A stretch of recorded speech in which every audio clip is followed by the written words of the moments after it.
All of us are human. None of us are immune. On this episode of The Devil's Workshop, it's Gore Verbinski's A Cure for Wellness.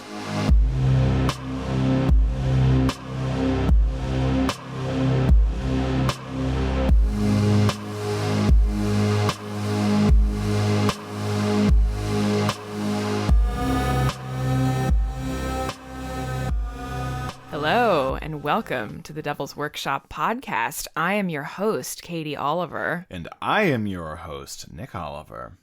What are we talking about this week, dear? Well, I'll tell you what we're not talking about. Oh. Which is Crimson Peak. Oops. Guillermo del Toro's Crimson Peak. Yes. Which is the first movie that we considered speaking about.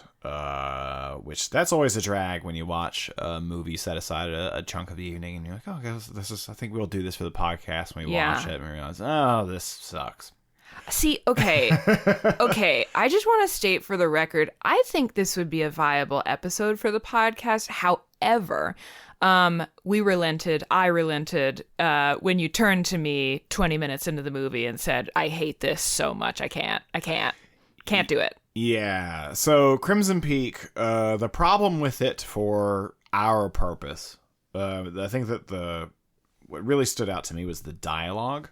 Mm-hmm. The dialogue was really, really, to my way of thinking, really, really, really, really bad. Trite, shallow, obvious. It's a sin. Nearly every line. But that's the whole movie. So what we can't do...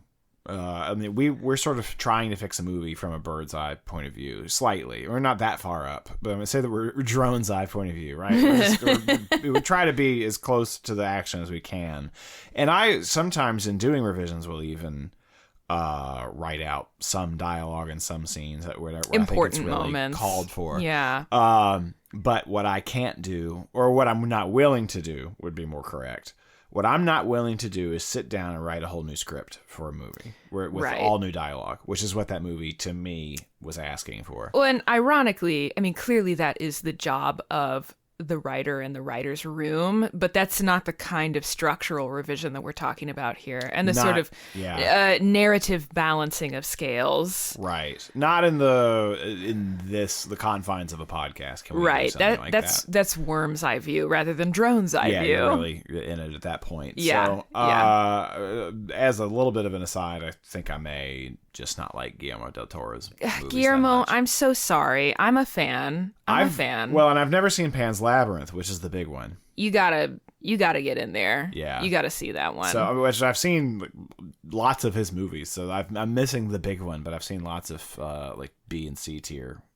I'd say Guillermo. Reserve complete judgment until you've seen Pan's Labyrinth, because it's a different beast. Yeah, I know to reserve judgment when I don't have all the facts. Oh, so, yeah. You're a smart cookie. I'm not quite planting my flag on that territory, so to speak, that the anti-Guillermo territory, I guess. But I kind of like Crimson Peak, though I completely agree that on like a scene by scene level, it has a lot of problems. Yeah, I don't like anything about it. Well, I love the design. I mean, just nothing. I mean, if the design doesn't work for you, then you don't have much with that movie. Yeah. I'm a big fan of the design, and so I can skate by, or it can skate by, I suppose. But as you said, that's not what we're here to talk about today. Indeed. So we made a pivot, and in some respects, this is maybe a fortunate pivot because the movie we kept as our backup. Because sometimes until you rewatch something, you realize, okay, this isn't going to work for our purposes. We always try to keep a backup movie in mind. So this is that, and it's Gore Verbinski's A Cure for Wellness. And what's fortunate about that is that through no intentional planning on our own parts, Gore Verbinski has a movie out in theaters right now. It just came out. Yeah. Good luck, have fun, don't die. Yeah, haven't seen it yet. Yeah, I didn't see it. I don't know. don't know nothing about it. Yeah, I don't know the first thing about it, but that's kind of cool. You know, maybe we'll ride the hype train. Oh, it's topical, right? Can I say also one thing that struck me as ironical as we were preparing for this podcast episode. What's ironical, dear? Well, I felt that, as you mentioned, we pivoted away from Crimson Peak, which is a very sort of Baroque, stupid, luscious, larger than life kind of a film. And so we pivoted away from that. But I feel like when we stopped pivoting, we were in kind of an identical movie. Big, stupid, luscious, over the top. In many ways, this movie is pretty similar. Despite, from an outside point of view, you might not necessarily recognize it straight away. But there's I think there's a lot of shared DNA. Yeah. Which I find hilarious, actually. It is funny. I cannot wait to talk about this outrageous film with you. And they're made pretty close to each other too. That's true. I think Crimson Peak 2015, this one 2016. Yeah. So that part was amusing. Like a ballerina spinning, we have started exactly where we stopped, or stopped exactly where we started. I don't know. I don't know. Yeah. But in some ways, isn't there something kind of delicious about that? Like how the best laid plans just crumble in your hands. Yeah, it's fate. I think so. I mean, but we're not in it yet. We're just kind of talking around the movie right now. Yeah. So let me ask you, what is your relationship to this movie prior to this episode? None. I didn't know anything about it. In fact, if you had put a gun to my head and say, what's a cure for wellness? I think I probably would have said it was something like teen romance. Like the association I had in my head was water for elephants. Which maybe came out around the same time too. Now that I'm saying it, it's within 15 years. Give or take. Great. I'm not totally sure. Actually, that's not. That's the target really demo, funny. But that was the probably the association I had. Nothing with this movie specifically. I mean, I do like Gore Verbinski. He made the Pirates of the Caribbean movies, the first three, which I don't care if I haven't seen the latter two since they came out. Really, the first one is a banger, is a classic. Yeah, oh my gosh, it's a well-deserved classic. Oh yeah, and one that is who thought that was ever going to be any good? It's a movie based on a Disney park ride. So, I mean, now we're used to it. But at the time, Pirates of the Caribbean, I will never see that. Out of left field. Yeah. Strange. That it's good is a real shock. But I think, I do think Gore Verbinski has chops. And he's got style. Well, he has horror chops as well. Because the first Gore Verbinski movie I saw, well, actually, the first one's Mouse Hunt. Oh my which God. I was the right age for that. But Mouse Hunt, which is itself a Disney comedy, looks like a horror movie. And it's shot like a horror movie. It's shot like a horror movie. And then later on, he did The American Ring, which I haven't seen since, gosh, it's been a long time since I've watched that. Though I saw that in the theater, and I thought it was really amazing. I've since seen The Japanese Ring. Liked it pretty well. Yeah, right? but I think I may, in terms of recollection, I may actually prefer the American remake, which that I tend seems to be the general consensus. Well, I'm the sort of person who tends to appreciate the original idea. I'm just that guy. My biases tend to skew towards whatever the original thing is. So for me to say that is sort of me overcoming my biases there. So yeah, the original or the remake I think is really great. And it is something of a consensus pick as being probably the best PG-13 horror movie. God, is that PG-13? Yeah. There's really no violence or gore in it. Just horrifying but it's scary images. As shit. Oh my God. I watched that movie, and I haven't seen it in probably 15 years, but I watched that alone at home as a teenager at my dad's house during like a thunderstorm. Right. He was away at work, and terrifying. Yeah. And I thought also it was so beautiful. It was just gorgeously shot. But for a long time I didn't make the connection that was like the Pirates of the Caribbean guy.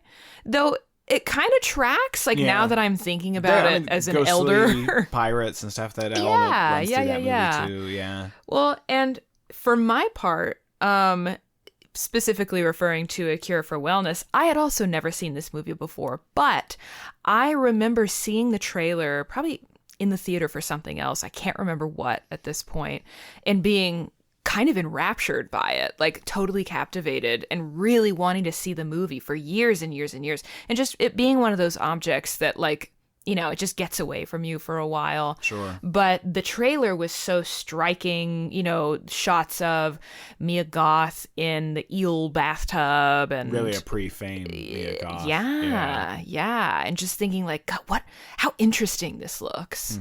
How mysterious. And so it feels like a kind of, I won't say homecoming, but it feels like a kind of triumph to have finally watched this movie. And now that I've seen it in its totality, boy, do I have some thoughts. Sure.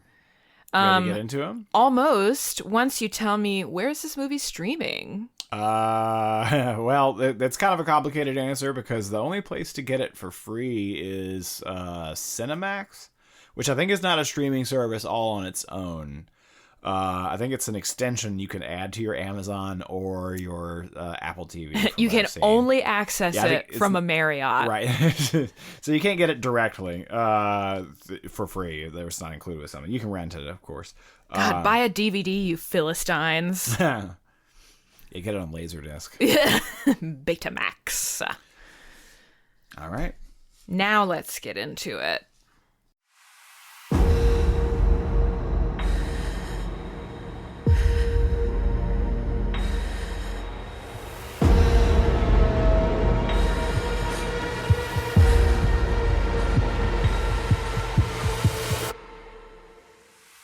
What's working for us, dear?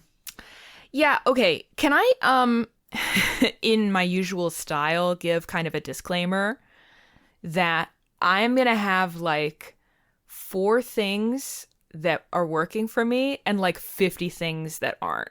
But despite all that, I had a ton of fun watching this movie. Really? Yes. Oh my God. I'm so embarrassed to admit it. I thought it was a thrill and a half, but so stupid. So this is a stupid movie, you guys. But in some ways, that's part of its charm, at least for me. So when I absolutely go to town on this thing, talking about what didn't work for me, I just want you to know, like, I feel very affectionately towards this silly, silly movie. Okay. The first thing I want to say is just that I love the way this movie looks. The sort of sterile, clinical, chilly tile-ness of this movie.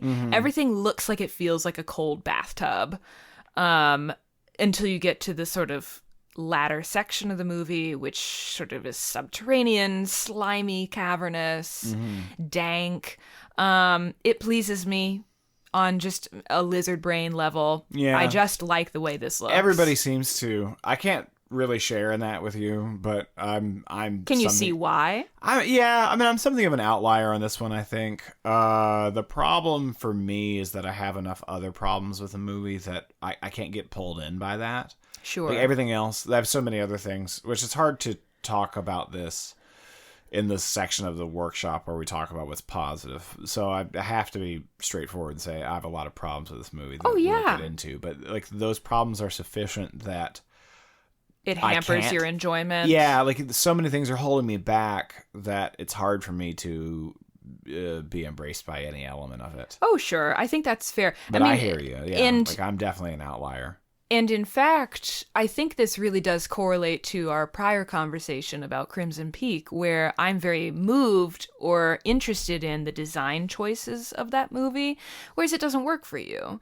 So, like, I will readily admit that I can be, if not fully swayed over to a movie's side by its style, at least somewhat. I appreciate the look of things a lot, even as I yearn for substance. Yeah, well, I'm not that. As an audience member, I'm not so driven by that kind of thing necessarily. The look of a movie so much, like that's just who I am. I have other things that tend to pull me in. So, I think that's totally fair. I think it's, for me, the way something looks is so much to do with how it feels to watch. And that's where it's like a pipeline to my sort of hungry gaze. But yeah, it does have that sort of fluorescent quality to it. Yeah. Fluorescent lighting quality. Yeah. Well, and just also the contrast of the two halves of the movie, like the sterile versus the subterranean. There's something very like latter day Gothic about it. And I mean, of course, there are other elements that speak to that Gothic DNA as well. But yeah, I just really vibe with the way this looks. Sure. And, usually, I mean, when we talk about what's working in these movies, we start by talking about performance. So, like, do we want to talk about any performances? Yeah, I mean, there's one performance that stands out to me. I don't know that I think anybody's particularly bad, so there's no real detractors, or nobody here that think it's really holding us back. Mm-hmm. But there's not many standouts either for me. Jason Isaacs is fine. He's doing he's like doing a Jeremy Irons impression. Jeremy Irons for the people in our audience who don't know who Jeremy Irons is, he does the voice of Scar. I mean, he's done lots of things. He's more famous than that, but people of my generation, Jeremy Irons from Lion King, right? Yeah, but like to people of my generation, is Jeremy Irons from Lion King. Yeah. Anyway, so he's Jason Isaacs is fine. I actually really like him in this part. Yeah. I think he understands the assignment. Sure. He's very good at the sort of quietly charismatic and genteel sort of intellectual type, who then, of course, reveals himself to be a monster beneath the surface. The turn I don't love, but I don't think that's because of the performance. But we'll get there. Sure. We'll get there. Well, I think he's fine. Well, it could also have to do with the fact that I historically have had a little bit of a crush on Jason Isaacs. I see. I think he's very handsome. Dane DeHaan, I don't like his performance that much. He's fine. I like his casting because for the sake of the movie, it's important that the character look sick and shrimpy. Yeah, which he does. Dane DeHaan naturally looks unwell. Yeah, he has that trait about him. He's got kind of a heroin chic to him. I was just about to use that heroin chic. I think I don't love his performance like throughout the first half or so of the movie, but as it settles in, I like it more. As he's like stopped being kind of just a dick and is more like, what is going on in this place? Sure. I like Dane DeHaan just fine. There are other movies that I like him in, but he's okay. He's not great. He's not bad. Physically, he's nailing it. For me, it's Mia Goth. Oh, yeah. Which this is, she did one movie with Lars von Trier or something before this. Oh my gosh. She did one other, but this was probably her maybe one of her big breakouts. Granted, I'm not sure you can say that given that this movie bombed pretty bad, but it's a big role for her. I think it established her as like weird girl. You know what I'm saying? Which she does beautifully. Yeah, I mean the thing about her is, when you first see her in the movie, she's this mysterious alien figure. I mean, you see her standing; she's like silhouetted above on the parapets of a castle. Or castle wall, and she shifts partway in the movie to being this instead kind of childlike, exploited character, which is kind of a tough transition to do. Which she navigates that pretty successfully. Actually, I think part of it's performance, part of it's just the physical gifts that she has, which is that she both looks like an alien from outer space and a child. Also like a sensual woman somehow, sure. Like under the right lighting conditions. Well, I mean, she is an adult woman, actually. Oh, yes. So, I mean, she's not a child during the filming of this, but she pulls off that sort of Arrested Development kind of a thing. Yeah. Remarkably well, I think. I wish this movie used her a little more confidently, if that makes sense. Like, because we know, from a latter day perspective, that she's got what it takes. Like, she can pull off some really difficult roles. but I guess, she was still a relative unknown at that point. Right. I wish she just had a little more to do, I think, in the movie. But I think, again, like Dane DeHaan, the look of her works really well for this part. I'm trying to think, like, there are kind of not really that many other characters in this movie. At least none it's who... a pretty small... None who exceptionally matter for their individuality. Yeah, you'll have a scene where Pembroke, like, the actor who plays Pembroke, is good. Yeah. But, again, it's sort of an ensemble situation. Yeah. People will come in and say, hi, here's the information I need to give you, and goodbye. Bye. Yeah, so it's not like a COVID movie where there's only 6 people in the cast or something, and they're all standing across the street from each other or something. They're all on Zoom. Right? Yeah. I'm trying to think. I mean, often we have like a performance or two that we just want to gush about for a second. And I think like the performances in this movie are by and large serviceable, though there are some very strange choices. Are you lingering here on the topic of performances because you don't have anything else positive to say? No. I might be. Well, wait, okay, tell me, do you have anything else to say? I mean, I think this is not really. I don't have anything else positive to say. No. Yeah, the only thing I might say is that, from a certain point of view, I kind of appreciate the ambition.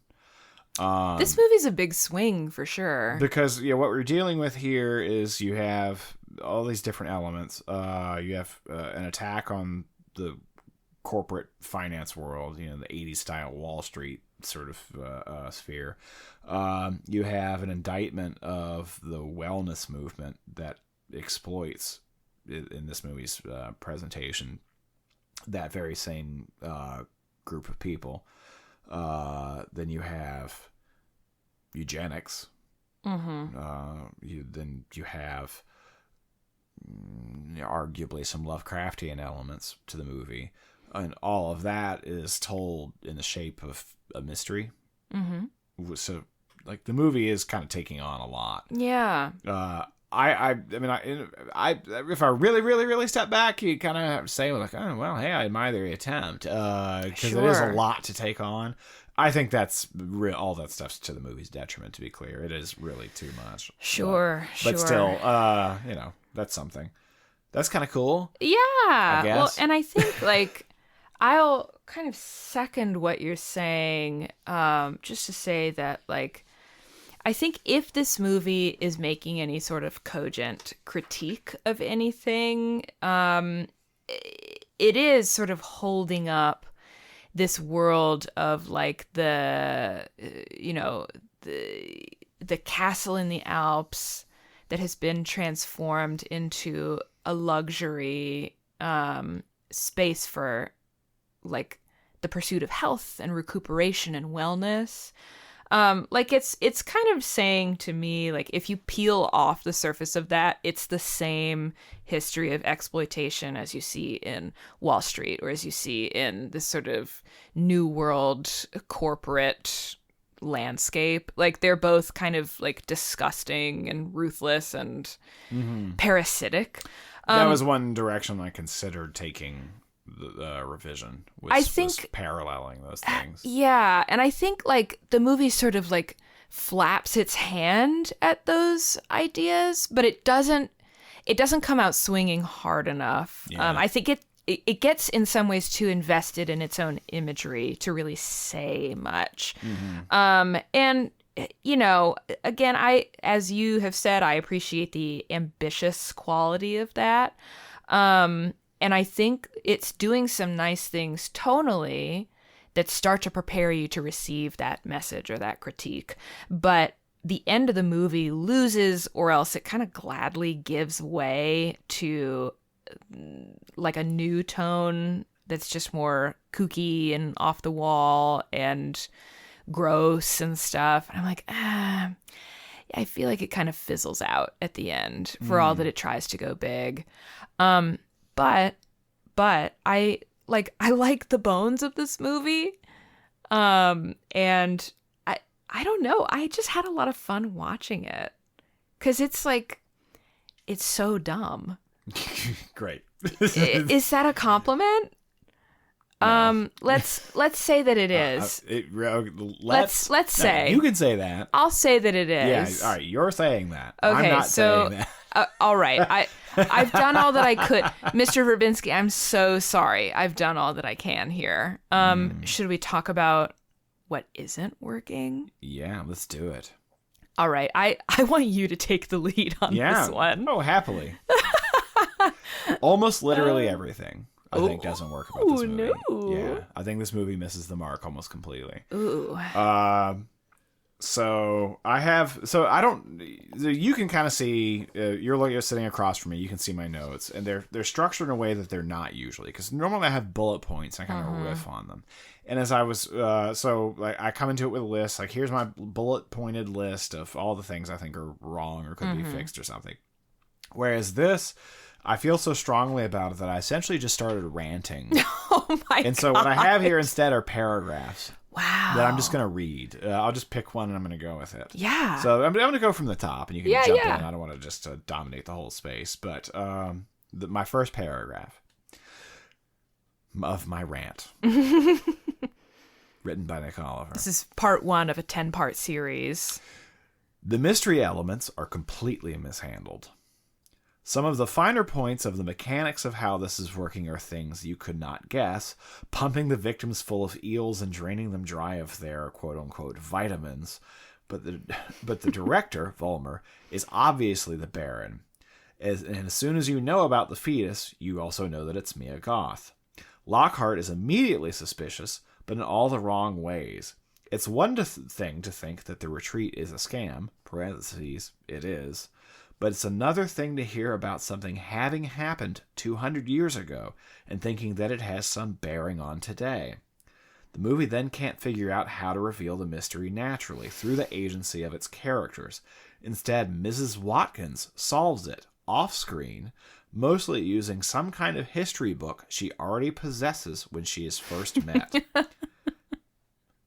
Also, how does she know that the fetus doesn't know that she is the Mia Goth? Mia. She solves it off screen. With crossword puzzles. With a crossword puzzle. Yes. Yeah. So,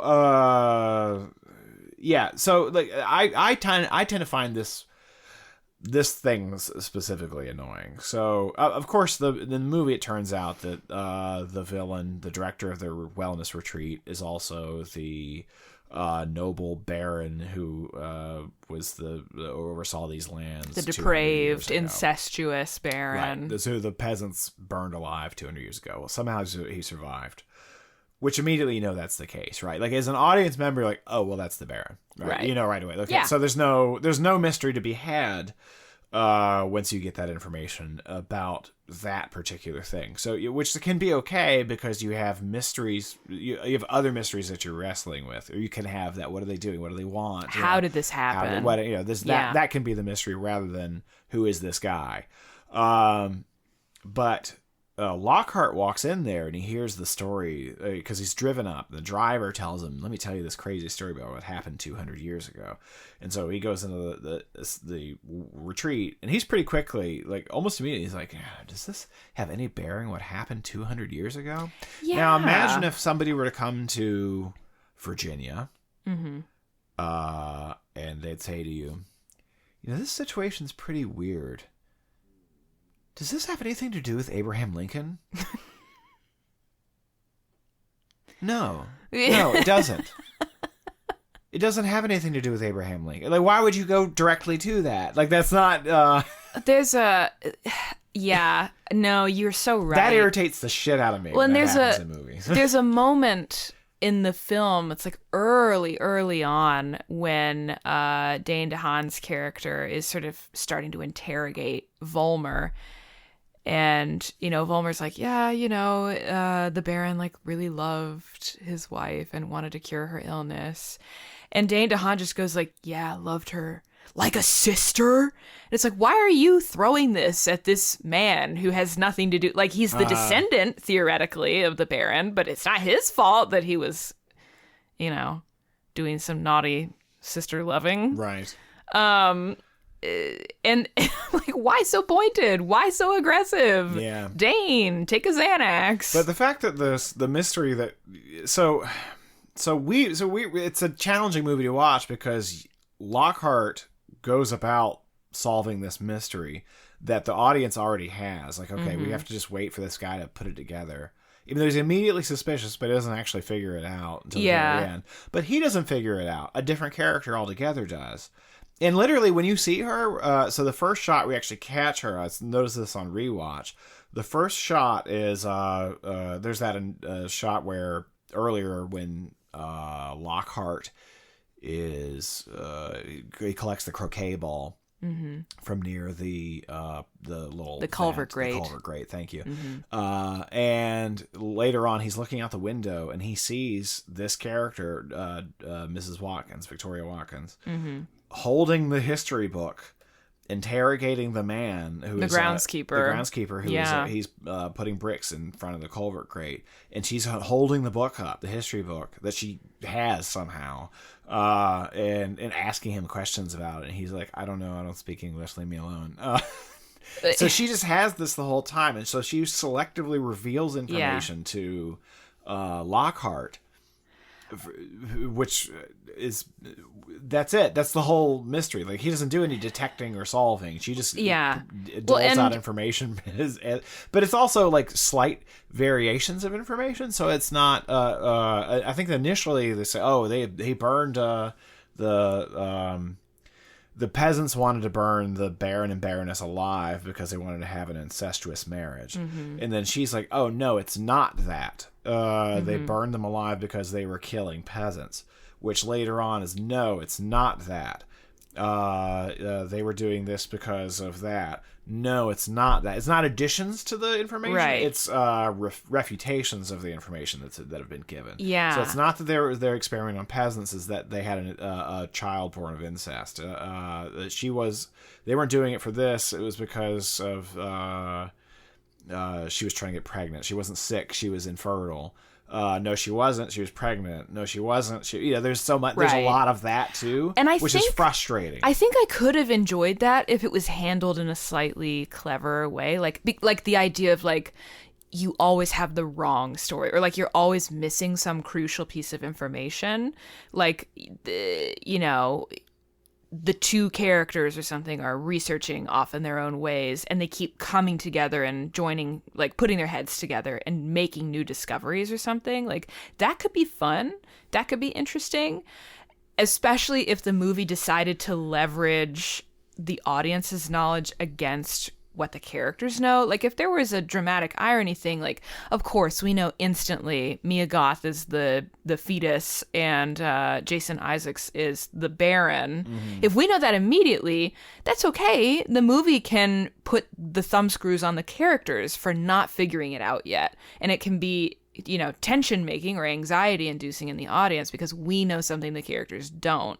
It's just that the movie's not really smart enough to work or to have the film kind of putting pressure on the audience rather than, I don't know, just like parceling out information every 10 to 15 minutes.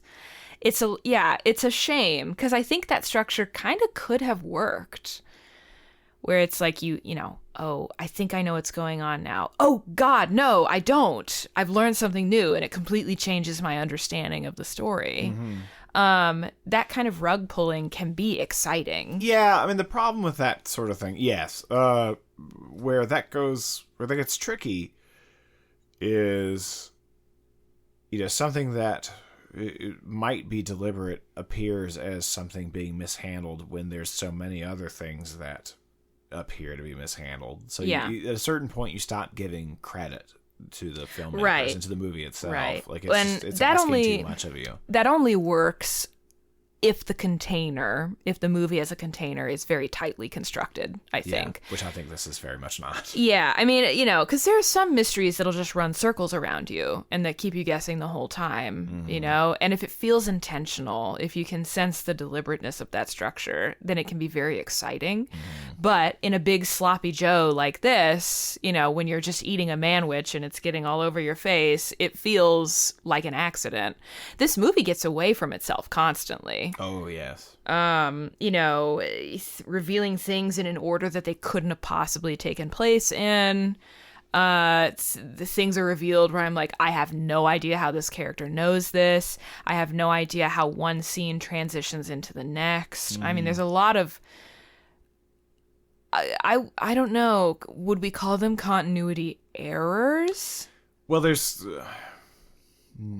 I don't know that I'd say that so much as I'm not sure specifically what you're referring to, though, and I'm thinking of some of the dream sequences and visions that the characters have, which are in some cases, like, I'm not sure who's actually having the vision. Like, that part's ambiguous. Yeah, and there are moments where I'm ambiguous, excuse me, completely unclear the sequence of events.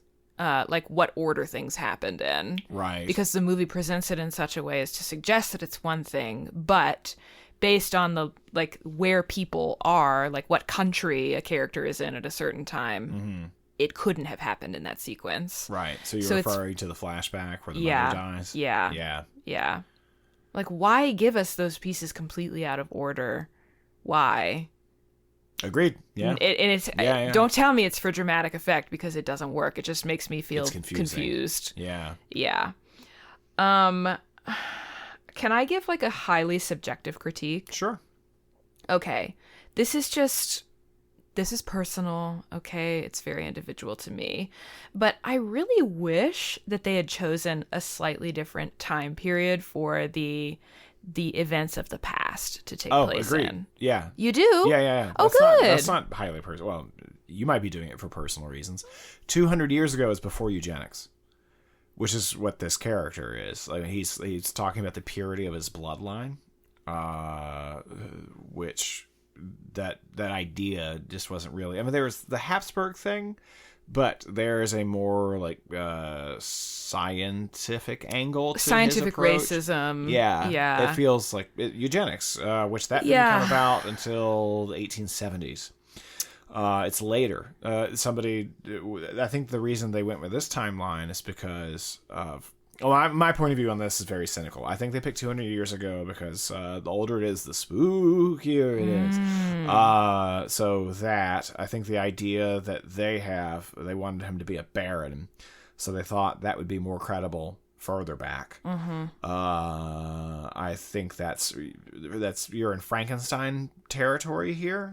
That's a problem that I have, actually. That's a problem. But the technology that you see him use is 20th century, and later. Like, one of the things you see people using, he puts Lockhart in what's basically an iron lung.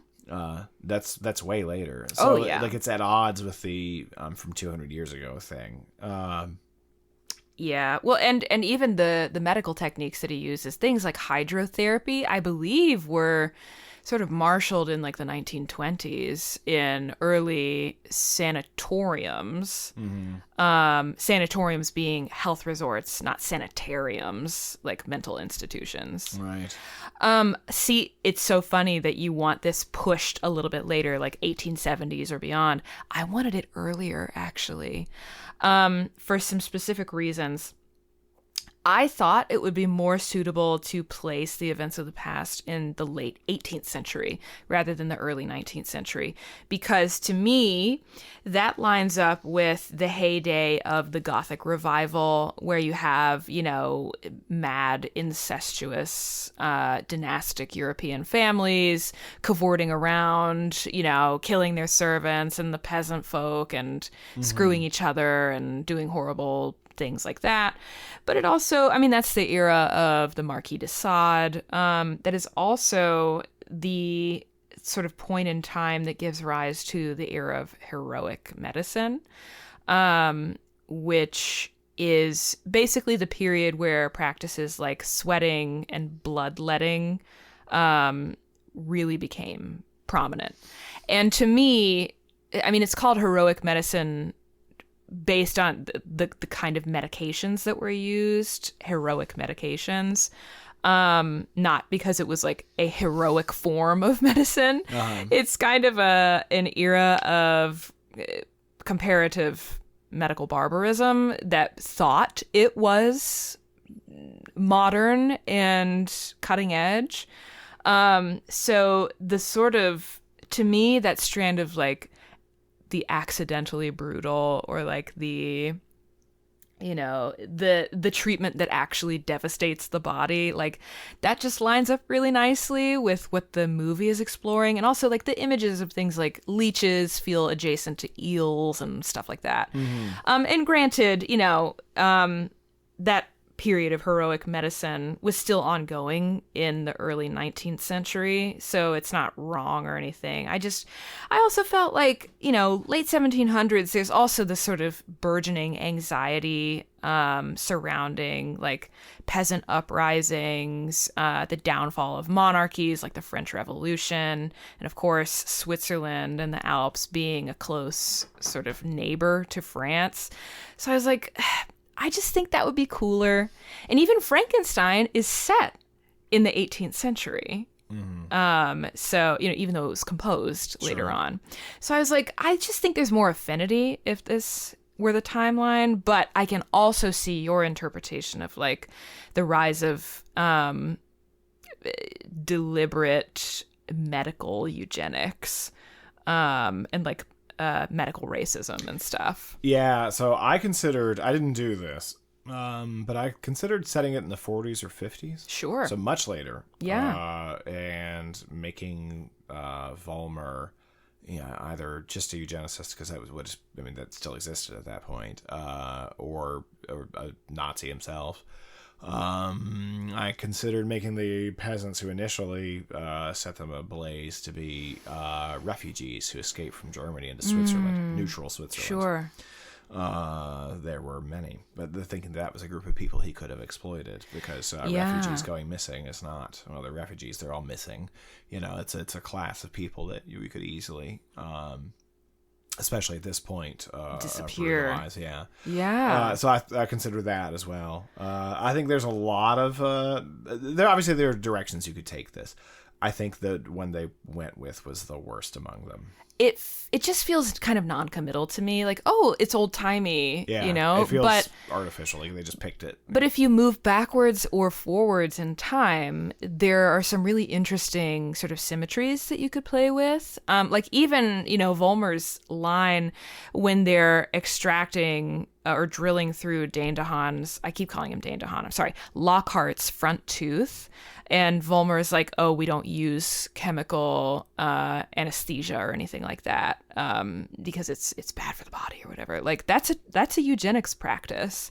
I know, at least in the continental United States, many enslaved people were operated on without any form of pain reducers or anesthetic materials because it was believed they couldn't feel pain in the same way as a white person could. That shit has really happened throughout human history. You could say something meaningful about the barbarousness of medicine if you wanted to, but this movie doesn't seem interested in pushing that hard. Sure. Anyway, yeah. I'm glad that we were kind of on the same page about that, because I thought that this was just going to be like another of my silly whims. Yeah, no, not at all. Yeah. Can I talk about tone? Yeah. So the movie begins, you're thinking that it's going to be heightened and exaggerated. It's not comedic, not really. There are some things, but so at least initially it feels like RoboCop. which RoboCop, to those who have never seen it, is a really effective satire of 80s Wall Street, corporate culture, privatization. But you have these extreme things that happen in this movie. So it's not as comedic as that is, because that movie's really over the top. But it's very severe. Yeah, so, this movie is, and how it presents things, but it's also patently ridiculous at times. So initially you have the Lockhart gets his corner office, and everyone's like, hey, don't forget the little guys. And he's like, yeah, don't worry. You guys know how to make my coffee. Then he goes into the boardroom, and they threaten him with jail. And just inexplicably, one of the board members says, you ever had a 12-inch black dick in your ass? We're just like, what? Jesus. What the hell are we doing? Oh, my God. So you're thinking this is going to be like heightened, exaggerated Wall Street style stuff. Yeah. Which, great, fine. Yeah, that's okay. That's your movie. That's your tone. Wonderful. Then we, as soon as we get into the retreat, it really just kind of loses that quality. Almost completely. He has a little bit of it when he's dealing with the deputy director, when he's trying to arrange a meeting, but otherwise it pretty much just falls away. And it doesn't feel like it's on purpose. That can be a successful tactic. I think the most famous example of like, okay, we're really entering a new world here. This is a little different, but Wizard of Oz, when suddenly you're in Oz and everything's in color, right? So you can have these signifiers like, okay, we're in a different place now. Right. And now that we're in this different place, everything has changed. This just feels like bad writing, basically. Like they forgot what they were doing. They couldn't handle the tone. They couldn't keep that consistent as they moved along. And I think like there are some attempts to underscore like this health resort is sort of the walled garden, like the rest of the world melts away and you're safe inside. But the problem is that the Lockhart character never wants to be there, never seems to see much of a benefit from like the rest and the recuperation and the rejuvenation. He's so uninterested from the second that he gets here. He's so hostile that like he seems right out the gate kind of immune to the fantasy that is sold by this resort. Yeah. Which is a shame, like I think it would have been helpful to the movie had he sort of perhaps been initially resistant because he's come there on a job, not thinking that he's going to stay. And then when Pembroke refuses to leave, he kind of gets sucked in a little bit. And starts to see some kind of benefit from being away from corporate culture. Yeah, that's I mean, because if the idea is that like these two kinds of institutions seduce you and trample you, there has to be a seduction first. Yeah, I mean, so that was another direction I considered taking the revision, though I did not. That he was more like willing swayed or because he's clearly unwell. Like the movie sets him up as being visibly unwell. So that would be a perfectly viable direction to take that story, though I did not personally. I would like to talk about also the Lovecraftian elements. Yeah, by all means. And are there any? I don't know. Yeah, me neither. So there are visions and dreams, which is a thing that just kind of gets abandoned. But so early in the movie, I think the mother, but maybe the son, has a dream. So, okay, all right, this is how it's actually told in the movie, because looking back on it, it's kind of complicated. So the son gets in a car accident because they're driving away from the retreat, and they hit a deer. So he goes unconscious, and he wakes up 3 days later. Mm-hmm. But while he's unconscious, during that time, I guess, they have a flashback sequence to the mother who is dying. And as she dies, she jumps up out of the bed, and there's a vision that's happening at that moment, which is a vision of what's about to happen in the movie. Yeah. The dancing ballet figure, the Lockhart drowning eels. Like there's all these. There's scenes that appear later in the movie. It's pretty abstract. But of course, if you're on rewatching, I know what all that Right. stuff is, because like one of the things is Lockhart drowning in the sensory deprivation tank that's in the dream, things like that. They're all there, and so it's either like it's hazily told, because you don't know if it's Lockhart while he's unconscious, having a dream of his mother dying while also seeing all of these things. So he's having a dream. Yeah, it's like or a if premonition he goes within a unconscious dream. and has a flashback to his mother and sees his mother's dream. It's complicated, right? It's so unclear. Yeah. So anyway, there's that.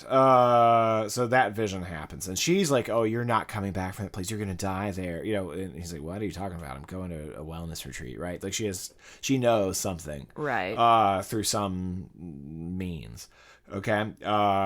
So he's on the train, and the spooky kid on the train is drawing the sign of the devil in the condensation on the glass. Yes. And he's like, look at me, I've drawn the devil. And he's like, ooh, that's weird. Lockhart occasionally has visions or dreams of eels and of Hannah in the water. It's like her suspended in water, like she's floating in water. Which, it foreshadows the significance of her having been the fetus who was cast into the water and was pulled from it.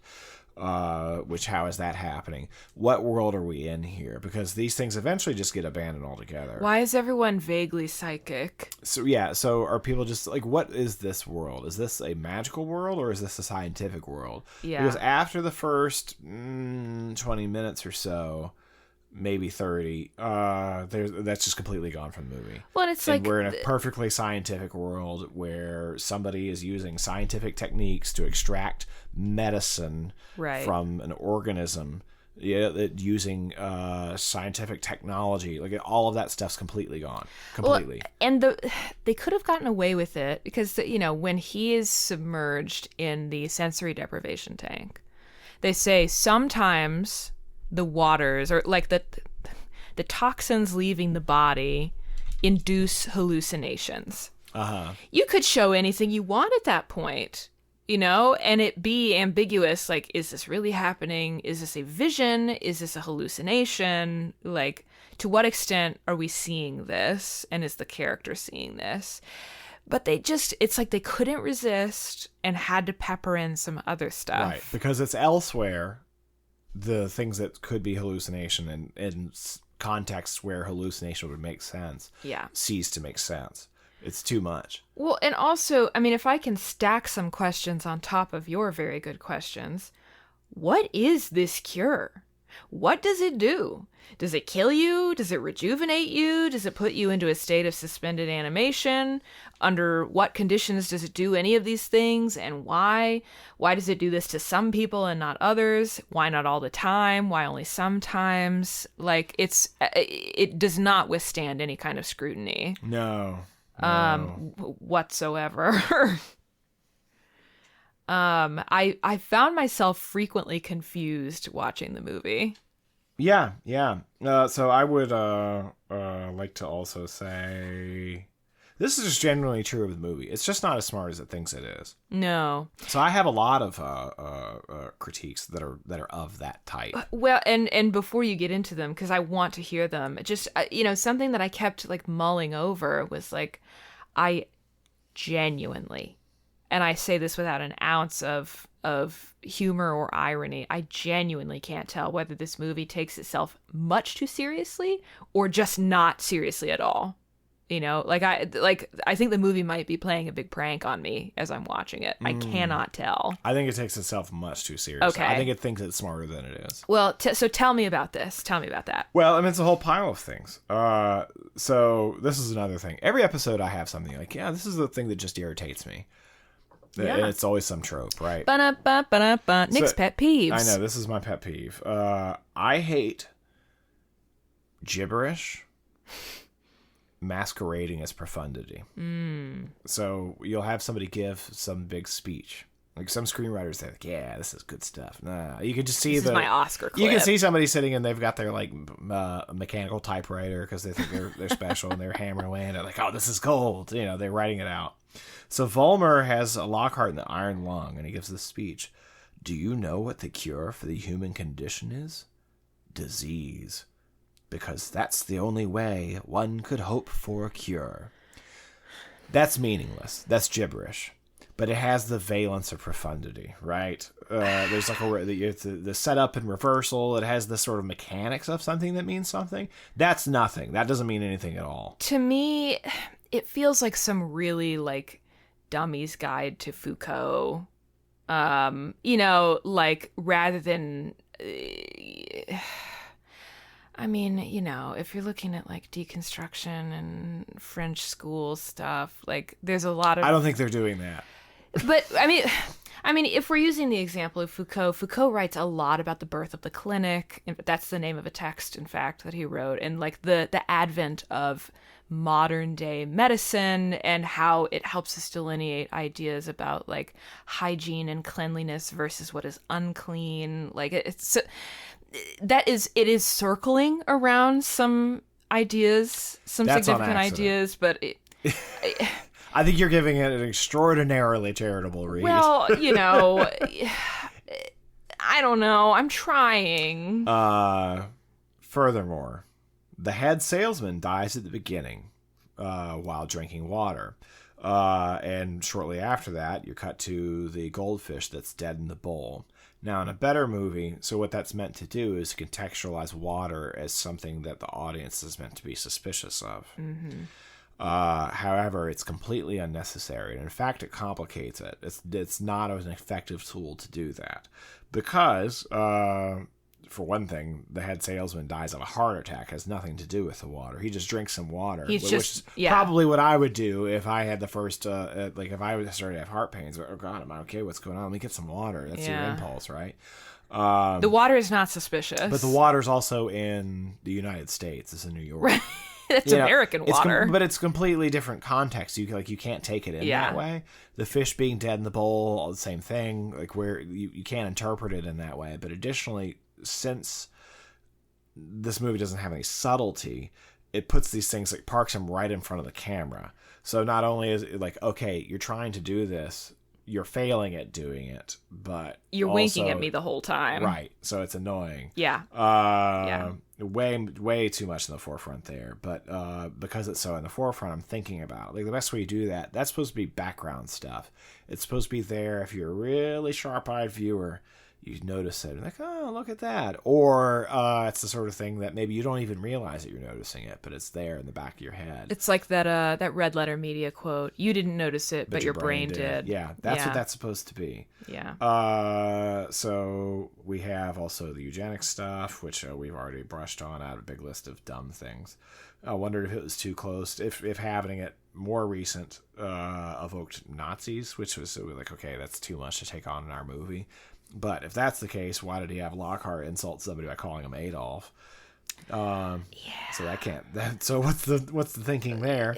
Furthermore, the retreat is premised on the idea that they can exploit people who go there for wellness, the wealthy corporate elite, because they're willing and don't want to leave. But in any realistic scenario, companies would send their representatives out to come collect their missing CEOs. That's a massive crisis for a company. Yeah. Why am I thinking about that? Because that's the premise of this movie. Because you told me to think about it. This movie is based on a corporate board member going to this retreat. And they say, oh, God, get this guy back. Yeah. We're going to send somebody out to come get him. So this guy, meanwhile, they're trying to have it both ways. They're trying to say, well, the corporate people, they love to be here. They don't want to go. They're willing. Yeah. However, in any scenario, that would never actually take place, as best demonstrated by the plot of the movie we're talking about. Well, also, the movie suggests that ingesting the water makes you sort of pliable and placid. So that's my next point. Like, so yeah. Why? I mean, is it suggesting that, like, well, if you already didn't want to be there, if you were an unwilling participant, it's lessened in its effect? Perhaps. So that's my next point that I have in my big list of rants. So, in addition, because previously the peasants that had been experimented on who were giving these same treatments that everybody else is, they revolted. So why not use the peasants? because the water turns people into brainless slaves anyway. So do the peasants resist it somehow when the corporate bigwigs don't? What's the difference here? Like, that was exactly my critique. Furthermore, then eventually we get to the ending, which turns into dumb schlock. Vollmer rips off his fake skin and reveals he has a big green Freddy Krueger face. Yeah. He's a slime man. And he points to his big Freddy Krueger face and he says, "This is what the modern world brings." But it's not. The world from 200 years ago. Yeah, that's what the peasant world The brought. peasant world from 200 years ago did that to him. That's his world. The world of 200 years ago burned him. I also think, like, the movie misses out on an opportunity that it has created for itself to talk about, like, I'm struggling to think of the right word for this, but, like, the way people can be victimized, but also they can be sort of gaslit into compliance. Like, there's the line where, you know, Vollmer talks about, like, oh, the Baroness, my sister, resisted me at first too, but eventually she grew to like it. Or, like, how, you know, when Lockhart is, like, desperately trying to escape, like, holding, like, a saber, trying to fend off Vollmer and the others, they just talk him down. They're like, you know, you're a sick man, you need help. Like how medicine seems to have this unique power to sort of soothe the savage breast, and, like, convince people of things that are not in their best interests, you know? Like, it becomes this sort of, like, really gross seduction that feels... there's an intimacy there between you you and your doctor. Like, you give up power to that person because you trust in their authority, right? Or even if you're in a position as Lockhart is in, you might say, as the doctor perceives, oh, you're sick, you're unwell. I mean, initially he's like, I've done these scans on you while you're unconscious. You have the age, you're sick in a way that, like, a 70-year-old person would be. Yeah. You know, when's the last time you got a good night's sleep? Like, he perceives things about Lockhart and takes liberties in doing so. But that's also a way for Lockhart to say, oh yeah, well, you know, I don't sleep well or something. Like, it's a moment where vulnerability can come out, something that a bad actor could exploit. That's squandered. Yeah, no, absolutely. Especially when the whole thing just devolves into brainless violence, because it's like, no, that's not the point. You know, or at least it didn't seem to me like it should be the point. The point is how, like, these institutions insinuate themselves into our lives and how we become tied to them and we can't escape them. I mean, not to say that, like, in the real world, you know, the world of modern medicine is evil and trying to destroy you from the inside out. I hope that's not the case. But you know, in this world of exploitation, where there are so many parallels being drawn to, you know, the Wall Street lifestyle and this sort of, I don't know, endless quest for personal satisfaction and perfection. I don't know.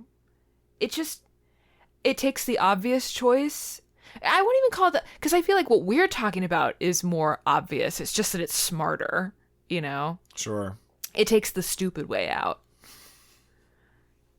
Ugh, man, I'm liking this movie less now that I'm talking about it. Because I did have fun. Oh, this is random, but I felt bad for how long Mia Goth had to have her boobs out during the climax. Oh, that's what Mia Goth. That's what she specializes in. I know. I just felt that's her thing. I felt sad and bad about it. Also, one of my pet peeves that I think has come up before, but it's coming up again. How the hell did Lockhart escape from the dentist chair? When they drill through his tooth, he's strapped in. Oh, I assume they just let him go. Like, okay, you've received your treatment. Why not show us that? Why? Because that would be kind of shocking, I think. Yeah, you know, sure. like, why not show? Like, I don't like the lazy cut that makes it the job of the viewer to be like, how did they get from point A to point B? How did this happen? I don't understand. Sure. Why would they let him go? I mean, if they let him go, show me. because that has the power to thrill me too. Like, oh God, like it's so sick that they would do that's this. kind of more interesting. Yeah. But don't just like he runs away. Oh, suddenly it's easy for him to get off of the campus of this resort when it's been such a difficulty up until now.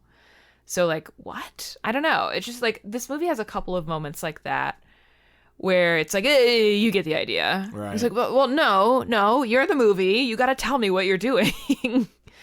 That's a huge pet peeve of mine. Sure. It's going to come up again, I'm sure. I really only have one more critique, actually. Tell me all about it. So one of them is that, or my last critique, I guess, is that the criticism of corporate culture is basically completely hollow. Which we've tried this ground some already, but it's just kind of interesting because it takes so little to get your audience on your side if you're dealing with that, like criticizing the financial Wall Street executive, stockbroker, all that stuff. It's so easy, but if you're attacking it from a wellness angle, then a little more care is required than this movie is demonstrating. So is Lockhart unpure and corrupted? Does he need treatment because of his ambition? Is that the problem? I mean, I think so, and that's what the movie seems to be saying, but they complicate it by showing him drinking and smoking constantly, or pounding Nicorette, and on the train he's got all those airplane bottles. They go off and they have beer in the village. He smokes. He steals an orderly's cigarettes and smokes.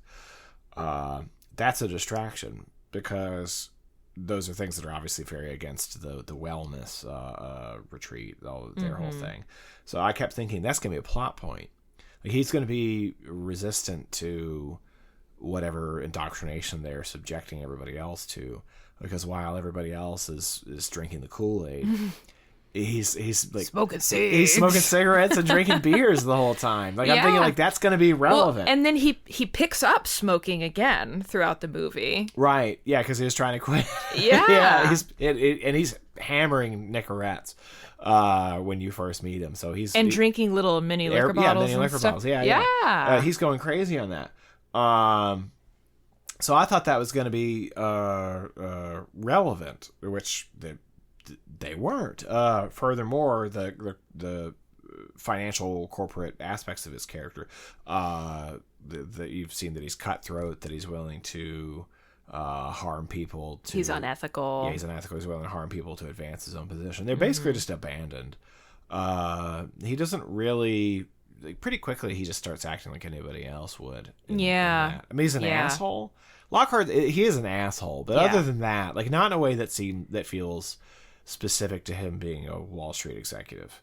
Yeah, he just seems like he's kind of a jerk. He's not cold. Yeah, he's a jerk. Or even if there's other elements to it, there's no schmooziness. Like you can't imagine this guy on the golf course. I can't picture this guy in a boardroom. Yeah, like he doesn't have any of those traits. Yeah, he's just a jerk. And not only that, the anger that he does display, it's always just kind of right there. It's always right under the surface. He seems pissed off all the time. Well, and he's even when he's talking about his father who died by suicide after some kind of business awakening. I don't know how to describe it. He got screwed somehow. Yeah, but it's like he's constantly like, he was weak.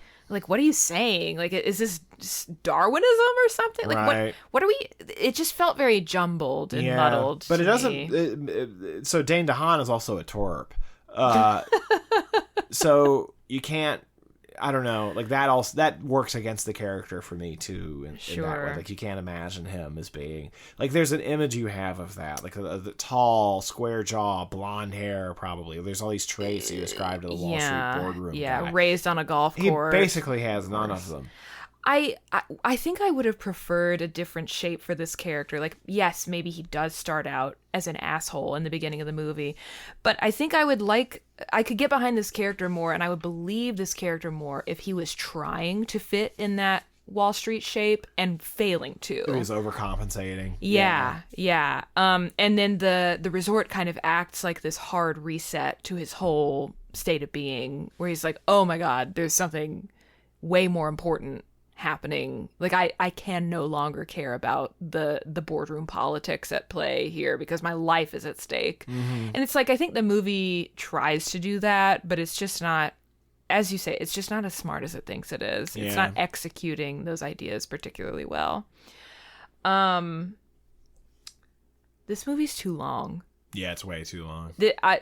Too long, too stoopy, too self-indulgent by half. I wanted to chop this thing up like something that gets chopped up. I can't think of anything. Like liver. Yeah, like I wanted to cut it in half like a coconut and then drink the little coconut milk out of it. Coconut water? I don't know. It didn't work. But the fact remains, I wanted to just discard. Yeah. And it's kind of ironic given that I think my revision of the movie is longer, unfortunately. Well, but I think just through that's necessity of explanation. Right. Oh, God. I mean, is that the gist of what you wanted to say? Yeah, that's pretty much, much it. Are you satisfied with your rant? Yeah. And what I'm not totally satisfied with is my revision, actually. Not that I think my revision is bad. It's just that there's so many elements to this that I think I could give this a 2 or 3 more passes. Sure. I agree. Like, I think I could sleep on this and then look at it again and give it a pass, and then I could sleep on it and give it a pass. You know, like, I think there's a lot of ways to really pare this movie down. Yeah, to its benefit, I think. Yeah. I think that, because I think you could make this into something really interesting. Yeah. Yeah, the potential's here. I mean, if we're talking about it, I think the potential is there. It kind of has to be for us to take it on. I mean, it's kind of similar to our comments last time about Night of the Comet. Like, you could sculpt this movie a lot. You could do a lot with this concept, and you could take this in a bunch of different directions.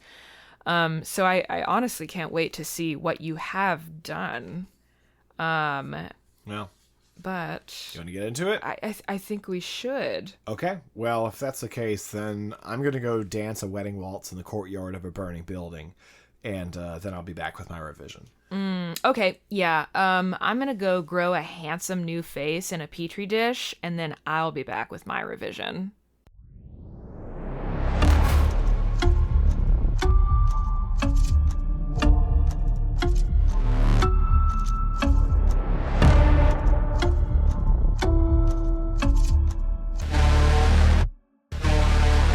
So, I'm going to get into mine first.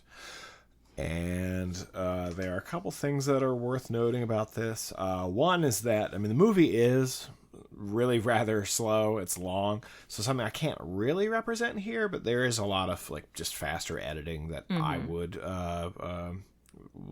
imagine a better version of this movie would have. I can't really represent that on the page, is how we're talking about that. But that would be certainly a massive addition to this movie. That's true for me as well. Or subtraction, I guess, really. Yeah. Additionally, I would like to intersperse this with more visions and dreams, actually, than are presently here. Though I would not actually write that into a summary as we're doing, because that's just going to be really distracting if we were just dropping in a description of every 1 second flash of something. Like, that wouldn't make sense for how we're dealing with this. So, all that said, we're starting out. The movie begins as Lockhart, a ruthless young Wall Street executive, enters his new corner office, aka we are cutting out the introduction where the company's best salesman dies alone from a heart attack. That's just muddying the waters. So we are not beginning there. Instead, at the end of the scene where it is instructed that he will head to the boardroom scene where he's instructed to head to the wellness retreat in the Alps to retrieve Pembroke. Straight away, from after work, he takes a taxi to meet his mother in a nursing home. She is busy painting a music box with the figure of a ballerina atop it, and criticizes Lockhart for not resting, much like his father didn't when he was young. She ominously warns Lockhart that he won't return from his errand, though he ignores that message. The old woman cryptically says that the ballerina is dreaming, though she doesn't know it. A brief scene of Lockhart, now at home, books a flight for the following day. Back at the nursing home, Lockhart's mother awakes suddenly, experiencing a jumbled vision of a mass of eels and the ballerina figure atop the music box spinning, along with a flash of her son drowning. Just as quickly, she falls over dead, dropping the music box, which breaks off the figure of the ballerina. The night before his departure to Europe, a sleepless Lockhart receives a call. We next see him washing dispassionately as her body is cremated. He then hands a wad of cash to the undertaker and thanks him for performing a rush job. So, in brief, we're changing the sequencing there, so it's no longer ambiguous. We're just telling the story in a linear fashion. We're already taking on too much shit as it is. Let's not have the first 5% of the movie told out of order. Yeah. And the rest of the movie is linear. Not useful to us. Lockhart is next seen riding a train somewhere in Europe, hard at work while drinking miniature bottles of liquor and pounding nicotine gum. So that's our sequence of events. We're reassuming that now. Lockhart, who is now seen to be in possession of the ballerina figure, is then driven up a winding mountain road. The driver explains the history of the land and the wellness retreat atop it. So, for centuries, the land belonged to the von Reichmerl family. God knows if I'm sure I'm really brutalizing that pronunciation. Sometime in the early 20th century, the last Baron, who was obsessed with the purity of his bloodline, renounced God, captured and performed horrible experiments on the local peasants, and ultimately attempted to marry his sister, leading to a violent uprising in which the villagers burned the castle and drove the nobles into the catacombs, where the Baron and Baroness were burned alive, and the pregnant Baroness's fetus was cast into the aquifer. The wellness retreat is built atop the foundation of that castle. So, all of the information that the original version of the movie trickles to you, mostly through refutation of previously given information, is just here, all at once. You just get it.